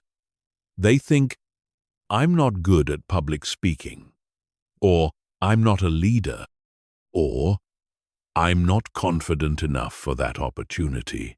This fixed mindset keeps them stuck because they base their decisions on current capabilities rather than future potential. Building future orientation requires regularly visualizing the person you're becoming and making decisions from that future identity. Ask yourself, what would the confident version of me do in this situation? Then do that thing, even if you don't feel ready. Act as if you're already the person you want to become, and eventually, you will become that person. The sixth pillar of unshakable confidence is contribution focus. This is the shift from asking, "What can I get?" to asking, "What can I give?" When you focus on how you can add value, solve problems, and help others succeed, You become less self-conscious and more naturally confident. You're not worried about being judged because you're focused on being useful. Most confidence issues stem from excessive self-focus. When you're constantly worried about how you look, what other people think, whether you're measuring up, you create anxiety and self-doubt. But when you shift your focus to how you can contribute, serve, and add value, these self-focused concerns naturally fade into the background. This doesn't mean neglecting your own needs or becoming a doormat. It means approaching situations with a service mindset rather than a self-protection mindset. Instead of thinking, "I hope I don't embarrass myself," think, "How can I help this meeting be productive?" Instead of thinking, "I hope they like me," think, "How can I be genuinely useful to this person?"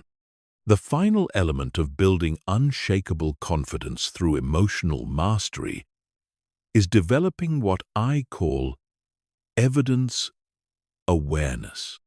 This is the practice of consciously recognizing and remembering your successes, growth, and progress, rather than focusing only on your failures and limitations. Most people have a negativity bias that causes them to remember failures more vividly than successes, and to discount their achievements while magnifying their mistakes. This mental pattern systematically undermines confidence by creating a distorted view of their actual track record. Combat this bias by keeping a success journal where you record daily wins, no matter how small. Document challenges you've overcome, skills you've developed, and positive feedback you've received. Review this evidence regularly to maintain an accurate picture of your capabilities and progress. Building unshakable confidence is not about becoming arrogant or believing you're better than others. It's about developing an accurate assessment of your capabilities and a realistic optimism about your potential for continued growth. It's about knowing that you can handle whatever comes your way, not because nothing bad will ever happen, but because you have the tools to deal with whatever does happen. When you combine emotional mastery with competence building, integrity alignment, resilience development, future orientation, contribution focus, and evidence awareness, you create a foundation of confidence that cannot be shaken by external circumstances. You become the kind of person who stays calm in chaos, who sees opportunity in adversity, and who inspires others through your unshakable presence and authentic strength. Chapter 11. The Art of Strategic Non-Reaction in Relationships. Relationships are where emotional control matters most, and where most people fail most spectacularly. You can master your emotions in every other area of your life, but if you lose control with the people closest to you, you'll sabotage the very relationships that matter most. The people who love you see you at your worst, when you're tired, stressed, and emotionally depleted. This is when your true level of emotional mastery is revealed. Most relationship conflicts are not about the surface issue being discussed. They're about underlying emotional patterns, unmet needs, and unconscious triggers that both people are reacting to without awareness. When you learn to not react emotionally during relationship conflicts, you can address the real issues instead of getting caught in endless cycles of blame, defensiveness, and escalation. The first principle of relationship emotional mastery is understanding that every interaction is a choice between connection and control. When you're emotionally reactive, you're choosing control. You're trying to make the other person wrong, to prove your point, to defend your position. But when you choose non-reaction, you're choosing connection.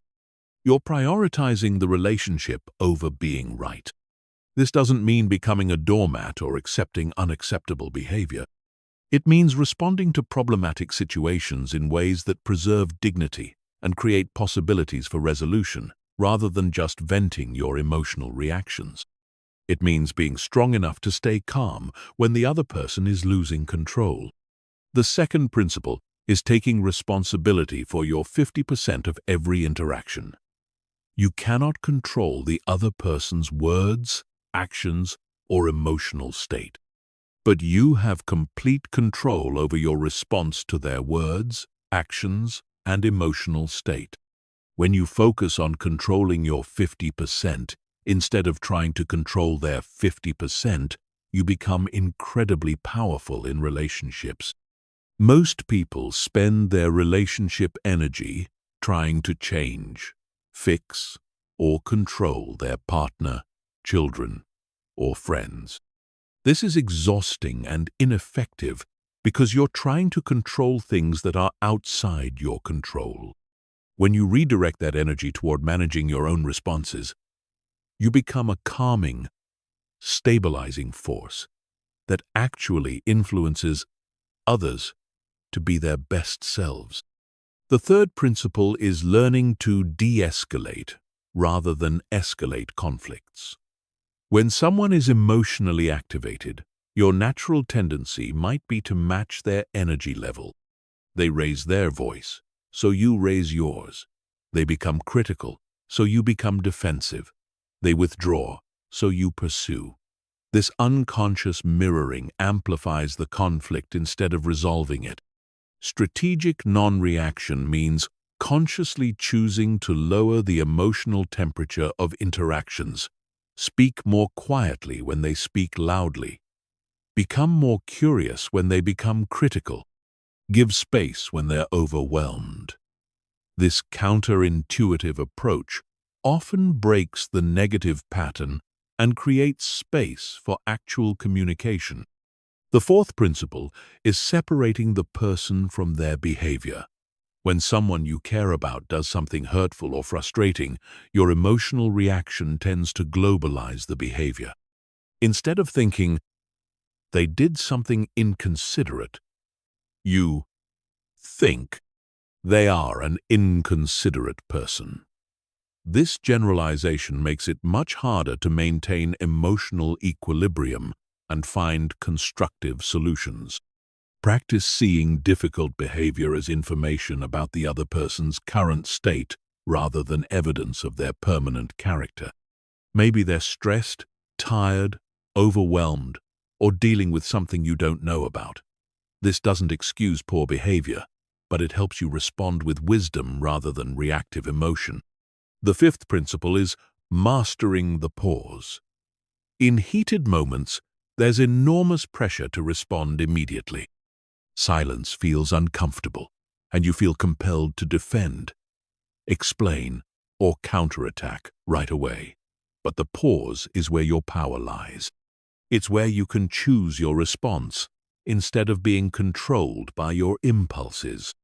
Practice saying, "I need a moment to think about that," or "Let me consider what you're saying," or simply taking 3 deep breaths before responding.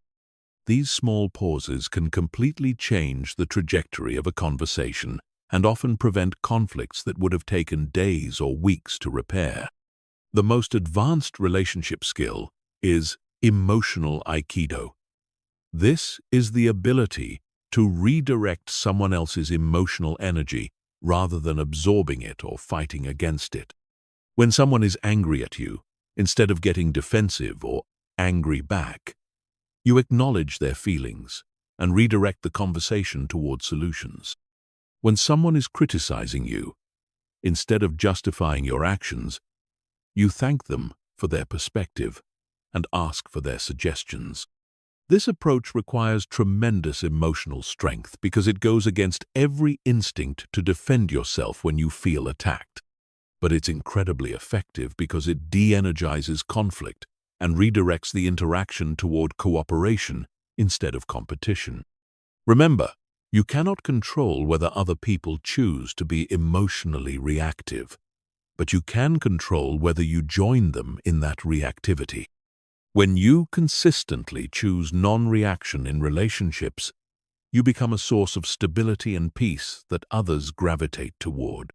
You become the person others turn to during difficult times because they know you won't add to the chaos. Chapter 12.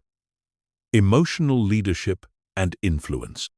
Leadership is fundamentally about emotional influence. Your ability to inspire, motivate, and guide others depends far more on your emotional mastery than on your technical skills or positional authority. People follow leaders who make them feel confident, capable, and valued. They resist leaders who create anxiety, frustration, or self-doubt, regardless of how smart or experienced those leaders might be. The most powerful form of leadership is emotional modeling. People learn more from what you do than from what you say, especially when it comes to emotional responses. When you remain calm under pressure, others feel permission to be calm. When you respond to setbacks with resilience and problem-solving, others learn to do the same. When you treat difficulties as challenges rather than catastrophes, you teach others to adopt that perspective. This means that every emotional choice you make as a leader is not just about you. It's about the emotional culture you're creating for everyone around you. Your team, your family, your organization will tend to mirror your emotional patterns. If you're reactive, they'll become reactive. If you're anxious, they'll become anxious. If you're calm and solution-focused, they'll adopt those qualities. The first skill of emotional leadership is creating psychological safety. This is the feeling that people can express ideas, ask questions, admit mistakes, and show vulnerability without fear of judgment, punishment, or rejection. Psychological safety is created through your emotional responses to other people's imperfections and uncertainties. When someone makes a mistake, your first response sets the tone. If you react with anger, blame, or criticism, you teach everyone to hide their mistakes and avoid taking risks. If you respond with curiosity about what can be learned and focus on preventing similar mistakes in the future, you create an environment where people feel safe to be honest and innovative. The second skill is emotional contagion management. Emotions are literally contagious through mirror neuron activity and social conditioning. When you walk into a room, your emotional state influences everyone else's emotional state, often unconsciously. This gives you enormous power to influence the energy and productivity of any group. Before entering important interactions, consciously choose the emotional state you want to transmit. If you want the meeting to be productive and collaborative, embody those qualities yourself. If you want your team to feel confident about a challenging project, make sure you genuinely feel and express confidence. If you want your family to feel peaceful and connected, bring that energy to your interactions. The third skill is strategic emotional authenticity. This doesn't mean expressing every emotion you feel without filter. It means being genuine about your emotional state while choosing expressions that serve the situation and the people involved. You can be authentically concerned about a problem while expressing that concern in ways that motivate rather than discourage. Sometimes authenticity means sharing your vulnerabilities and uncertainties to create connection and trust. Other times it means projecting strength and confidence to help others feel secure. The key is matching your emotional expression to what the situation requires while remaining true to your core values and character. The fourth skill is conflict transformation. Most people either avoid conflict or handle it poorly, but leaders must be able to navigate disagreements and tensions in ways that strengthen rather than damage relationships. This requires seeing conflict as information about differing perspectives and unmet needs, rather than as personal attacks or character defects. When conflict arises, Your emotional response determines whether it becomes destructive or constructive. If you remain calm, curious, and focused on understanding different viewpoints, you can often transform conflicts into breakthrough conversations that lead to better solutions and stronger relationships. The fifth skill is empathetic leadership without emotional absorption. You need to be able to understand and relate to other people's emotional experiences without taking on their emotional states as your own. This means you can be compassionate towards someone who's anxious without becoming anxious yourself. You can be supportive of someone who's going through difficulties without being dragged down by their problems. This balance requires strong emotional boundaries and a clear sense of your own emotional identity. You care about others deeply, but you don't lose yourself in their emotional experiences. You provide stability and support precisely because you maintain your own emotional center. The ultimate goal of emotional leadership is creating what I call an upward emotional spiral. This is when your emotional mastery inspires others to develop their own emotional mastery, which creates a positive feedback loop that elevates everyone's performance and well-being.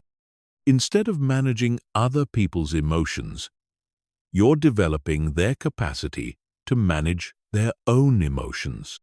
This happens when you consistently model emotional intelligence, provide tools and frameworks for emotional development, celebrate emotional growth in others, and create environments where emotional mastery is valued and rewarded. Over time, you build teams, families, and organizations that are emotionally resilient, highly productive, and deeply fulfilling to be part of. Chapter 13. Creating your personal emotional operating system. Everything you've learned means nothing unless you create a systematic approach to implementing it in your daily life. Most people consume information about emotional control but never develop the consistent practices that turn knowledge into automatic behavior. They understand the concepts intellectually, but continue operating from old emotional patterns because they haven't created new systems to replace the old ones. Your emotional operating system is the set of daily practices, environmental designs, and response protocols that make emotional mastery your default mode, rather than something you have to consciously remember to do. Just like a computer operating system runs in the background and manages all the basic functions automatically, your emotional operating system should manage your emotional responses automatically. The first component is your daily emotional fitness routine. Just like physical fitness requires regular exercise, emotional fitness requires regular practice. This doesn't need to be complicated or time-consuming, but it does need to be consistent. 5 to 10 minutes of focused emotional training every day will create more transformation than hours of sporadic effort. Your routine should include some form of mindfulness or meditation practice to strengthen your awareness of emotional states as they arise. It should include breathing exercises to train your nervous system to respond to stress with calm rather than reactivity. It should include some form of cognitive work, like journaling or reflection, to identify patterns and plan improvements. The second component is environmental design for emotional success. Your physical and social environment has an enormous impact on your emotional state, often without your conscious awareness. If you're constantly exposed to negative news, chaotic spaces, or emotionally reactive people, you'll find it much harder to maintain emotional equilibrium regardless of your skills and intentions. Audit your environment ruthlessly. What inputs are you consuming through media, social media, books and conversations? What does your physical space communicate about calm and order versus chaos and stress? Who are you spending time with? And how do they influence your emotional state? Make changes that support the emotional state you want to maintain. The third component is trigger identification and response planning. You need to become intimately familiar with your personal emotional triggers and have specific strategies ready for each one. This is not about avoiding triggers, which is impossible and counterproductive, but about having planned responses that align with your values and goals.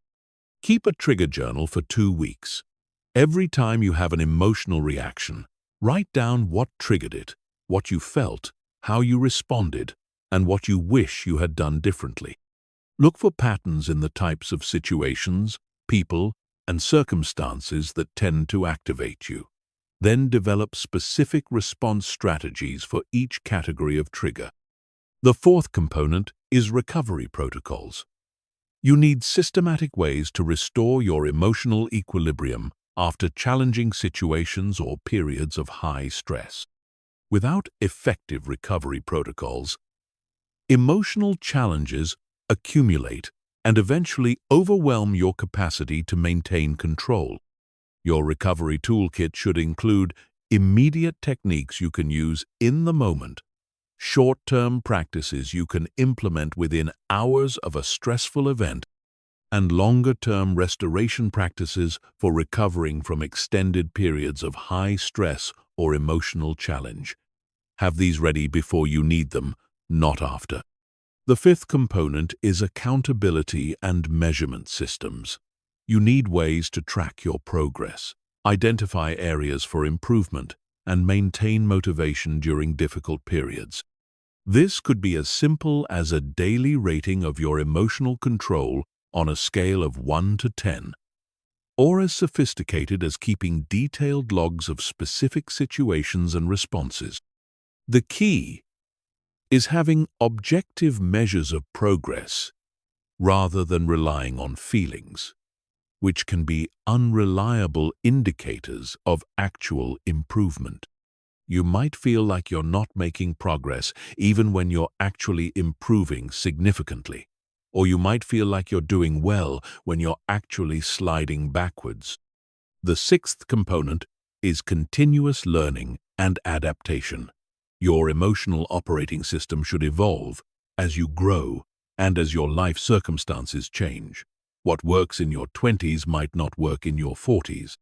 What works when you're single might not work when you're married with children. What works during stable periods might not work during major life transitions. Schedule regular reviews of your emotional operating system. What's working well? What needs adjustment? What new challenges are you facing that require new strategies?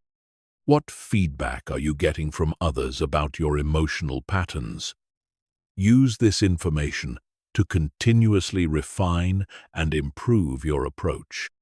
The final component is integration with your larger life systems. Your emotional operating system cannot be separate from your other life management systems. It needs to be integrated with your goal-setting process, your time management approach, your relationship strategies, and your career development plans.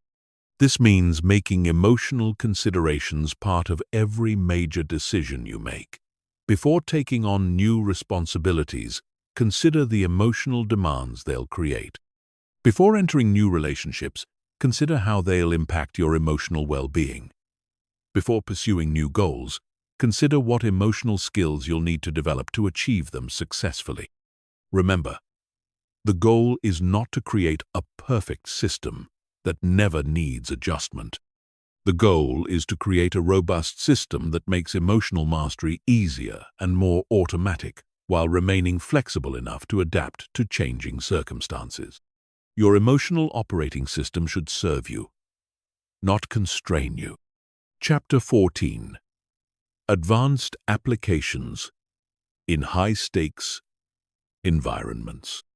The ultimate test of your emotional mastery comes in high-stakes environments, where the consequences of losing control are severe and immediate. These are situations where careers can be destroyed with a single emotional outburst, where relationships can be permanently damaged by one reactive moment, where opportunities worth millions of dollars can be lost because someone couldn't manage their anxiety or anger.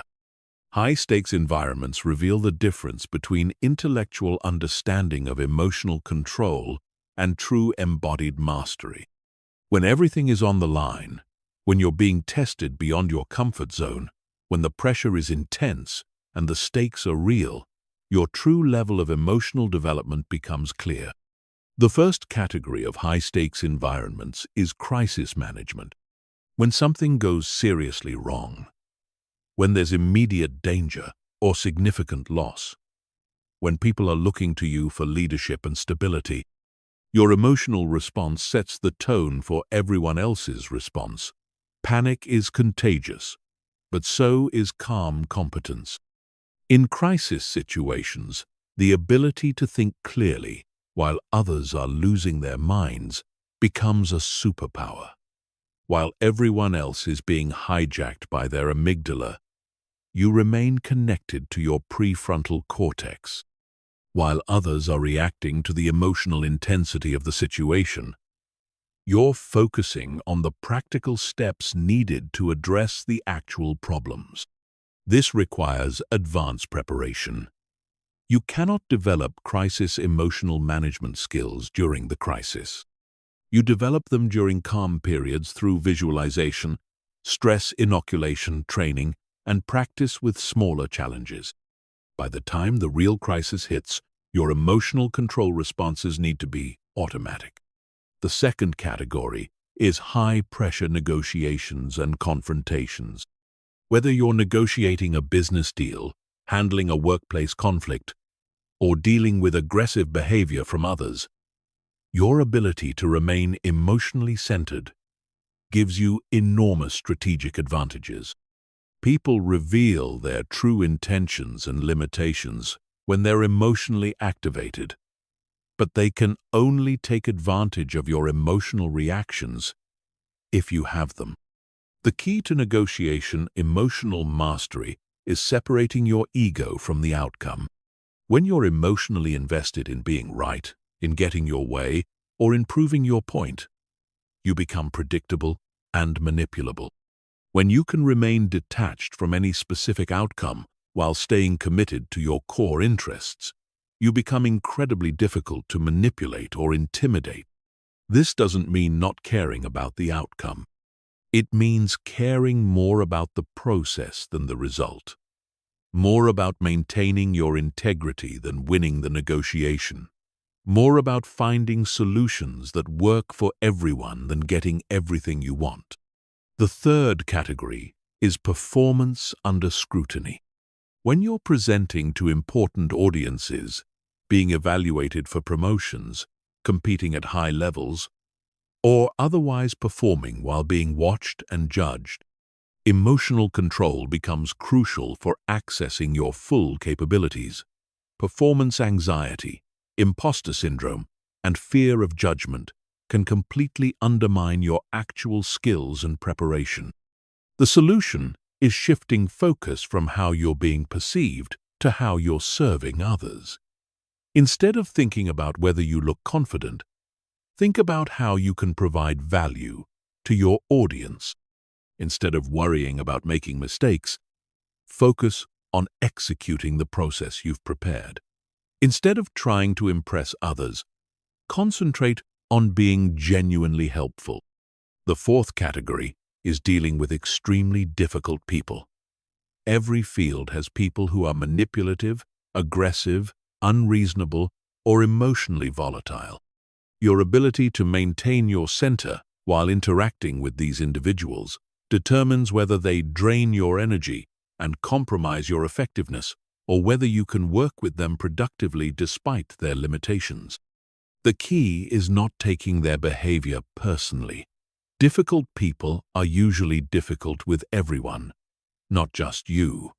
Their emotional reactions are about their internal state, not about you specifically.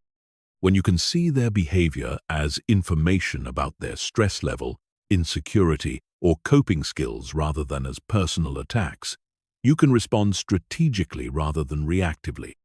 The fifth category is managing your own success and failure. Both extreme success and extreme failure can trigger powerful emotional responses that lead to poor decisions.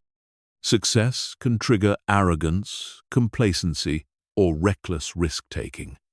Failure can trigger shame, despair, or the impulse to give up entirely. Emotional mastery means maintaining perspective and emotional equilibrium regardless of external outcomes.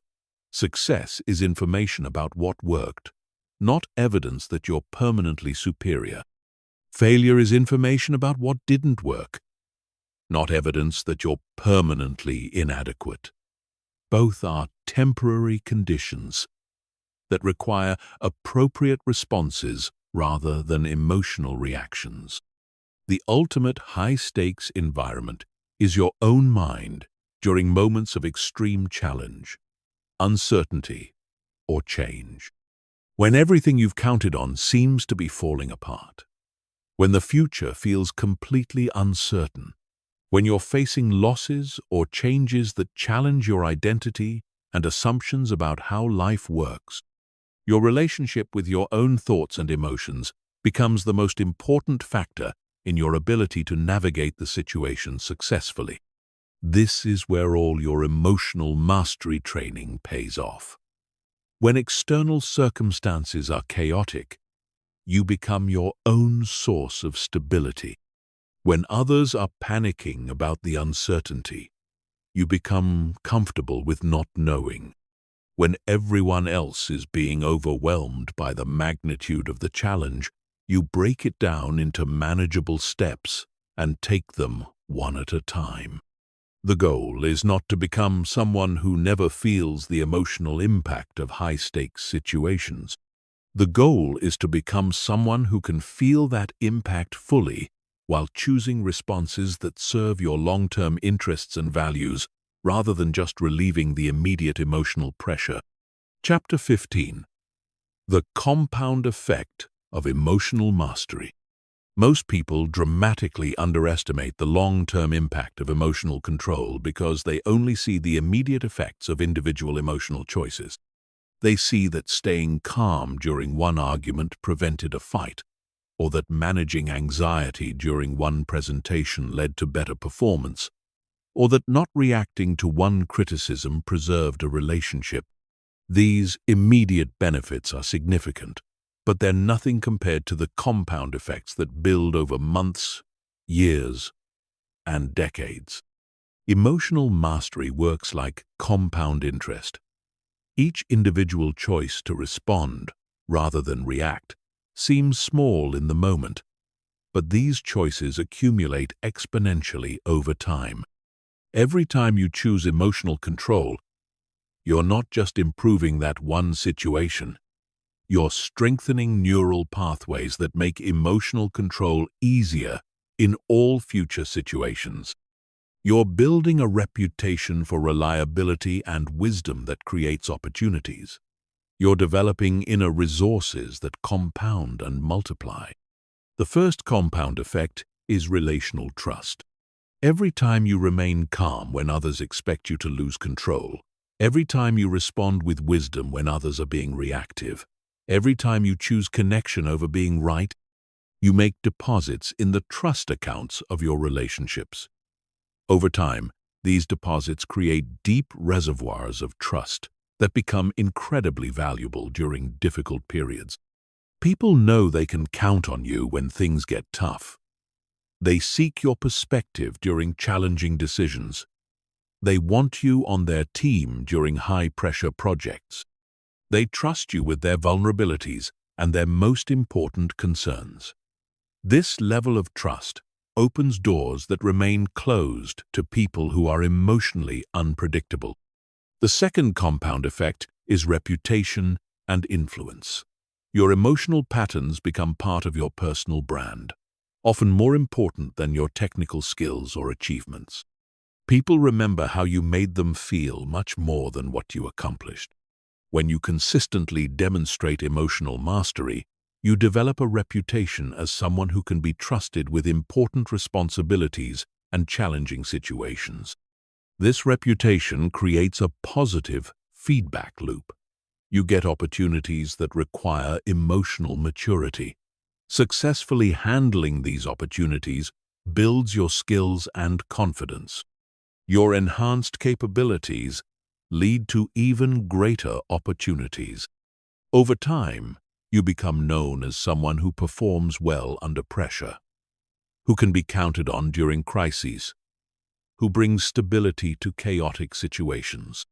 The third compound effect is decision-making quality. When you're not being driven by emotional reactions, you make consistently better decisions across every area of your life. You choose relationships based on compatibility and shared values rather than intense chemistry that burns out quickly. You make career choices based on long-term growth potential rather than immediate gratification or fear-based security. You invest money based on rational analysis rather than greed or fear. You choose how to spend your time based on your priorities and goals, rather than whatever feels urgent in the moment. You handle conflicts based on what will strengthen relationships, rather than what will make you feel better immediately. These better decisions compound over time into dramatically better life outcomes. The fourth compound effect is stress, resilience, and health benefits. Chronic emotional reactivity creates chronic stress, which has devastating effects on physical and mental health over time. Elevated cortisol levels damage your immune system, impair cognitive function, accelerate aging, and increase risk for virtually every major disease. Chronic stress literally shortens your lifespan. When you master emotional control, you dramatically reduce your stress levels and improve your health outcomes. You sleep better, think more clearly, have more energy, and maintain better physical health. These health benefits compound over decades, potentially adding years to your life and significantly improving the quality of those years. The fifth compound effect is learning acceleration. When you're not constantly dealing with emotional drama and reactivity, you free up enormous amounts of mental and emotional energy that can be redirected toward growth and learning. Instead of spending your energy managing the consequences of emotional reactions, you can invest that energy in developing new skills, pursuing meaningful goals, and expanding your capabilities. Emotional mastery also makes you a better learner by improving your ability to receive feedback, handle criticism, and learn from failures.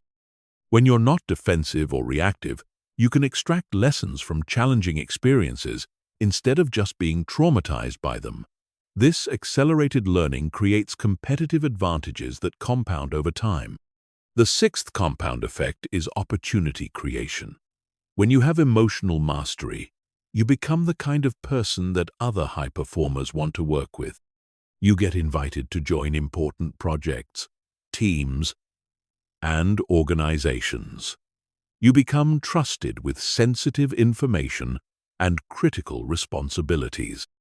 You gain access to networks and relationships that create opportunities for advancement and achievement.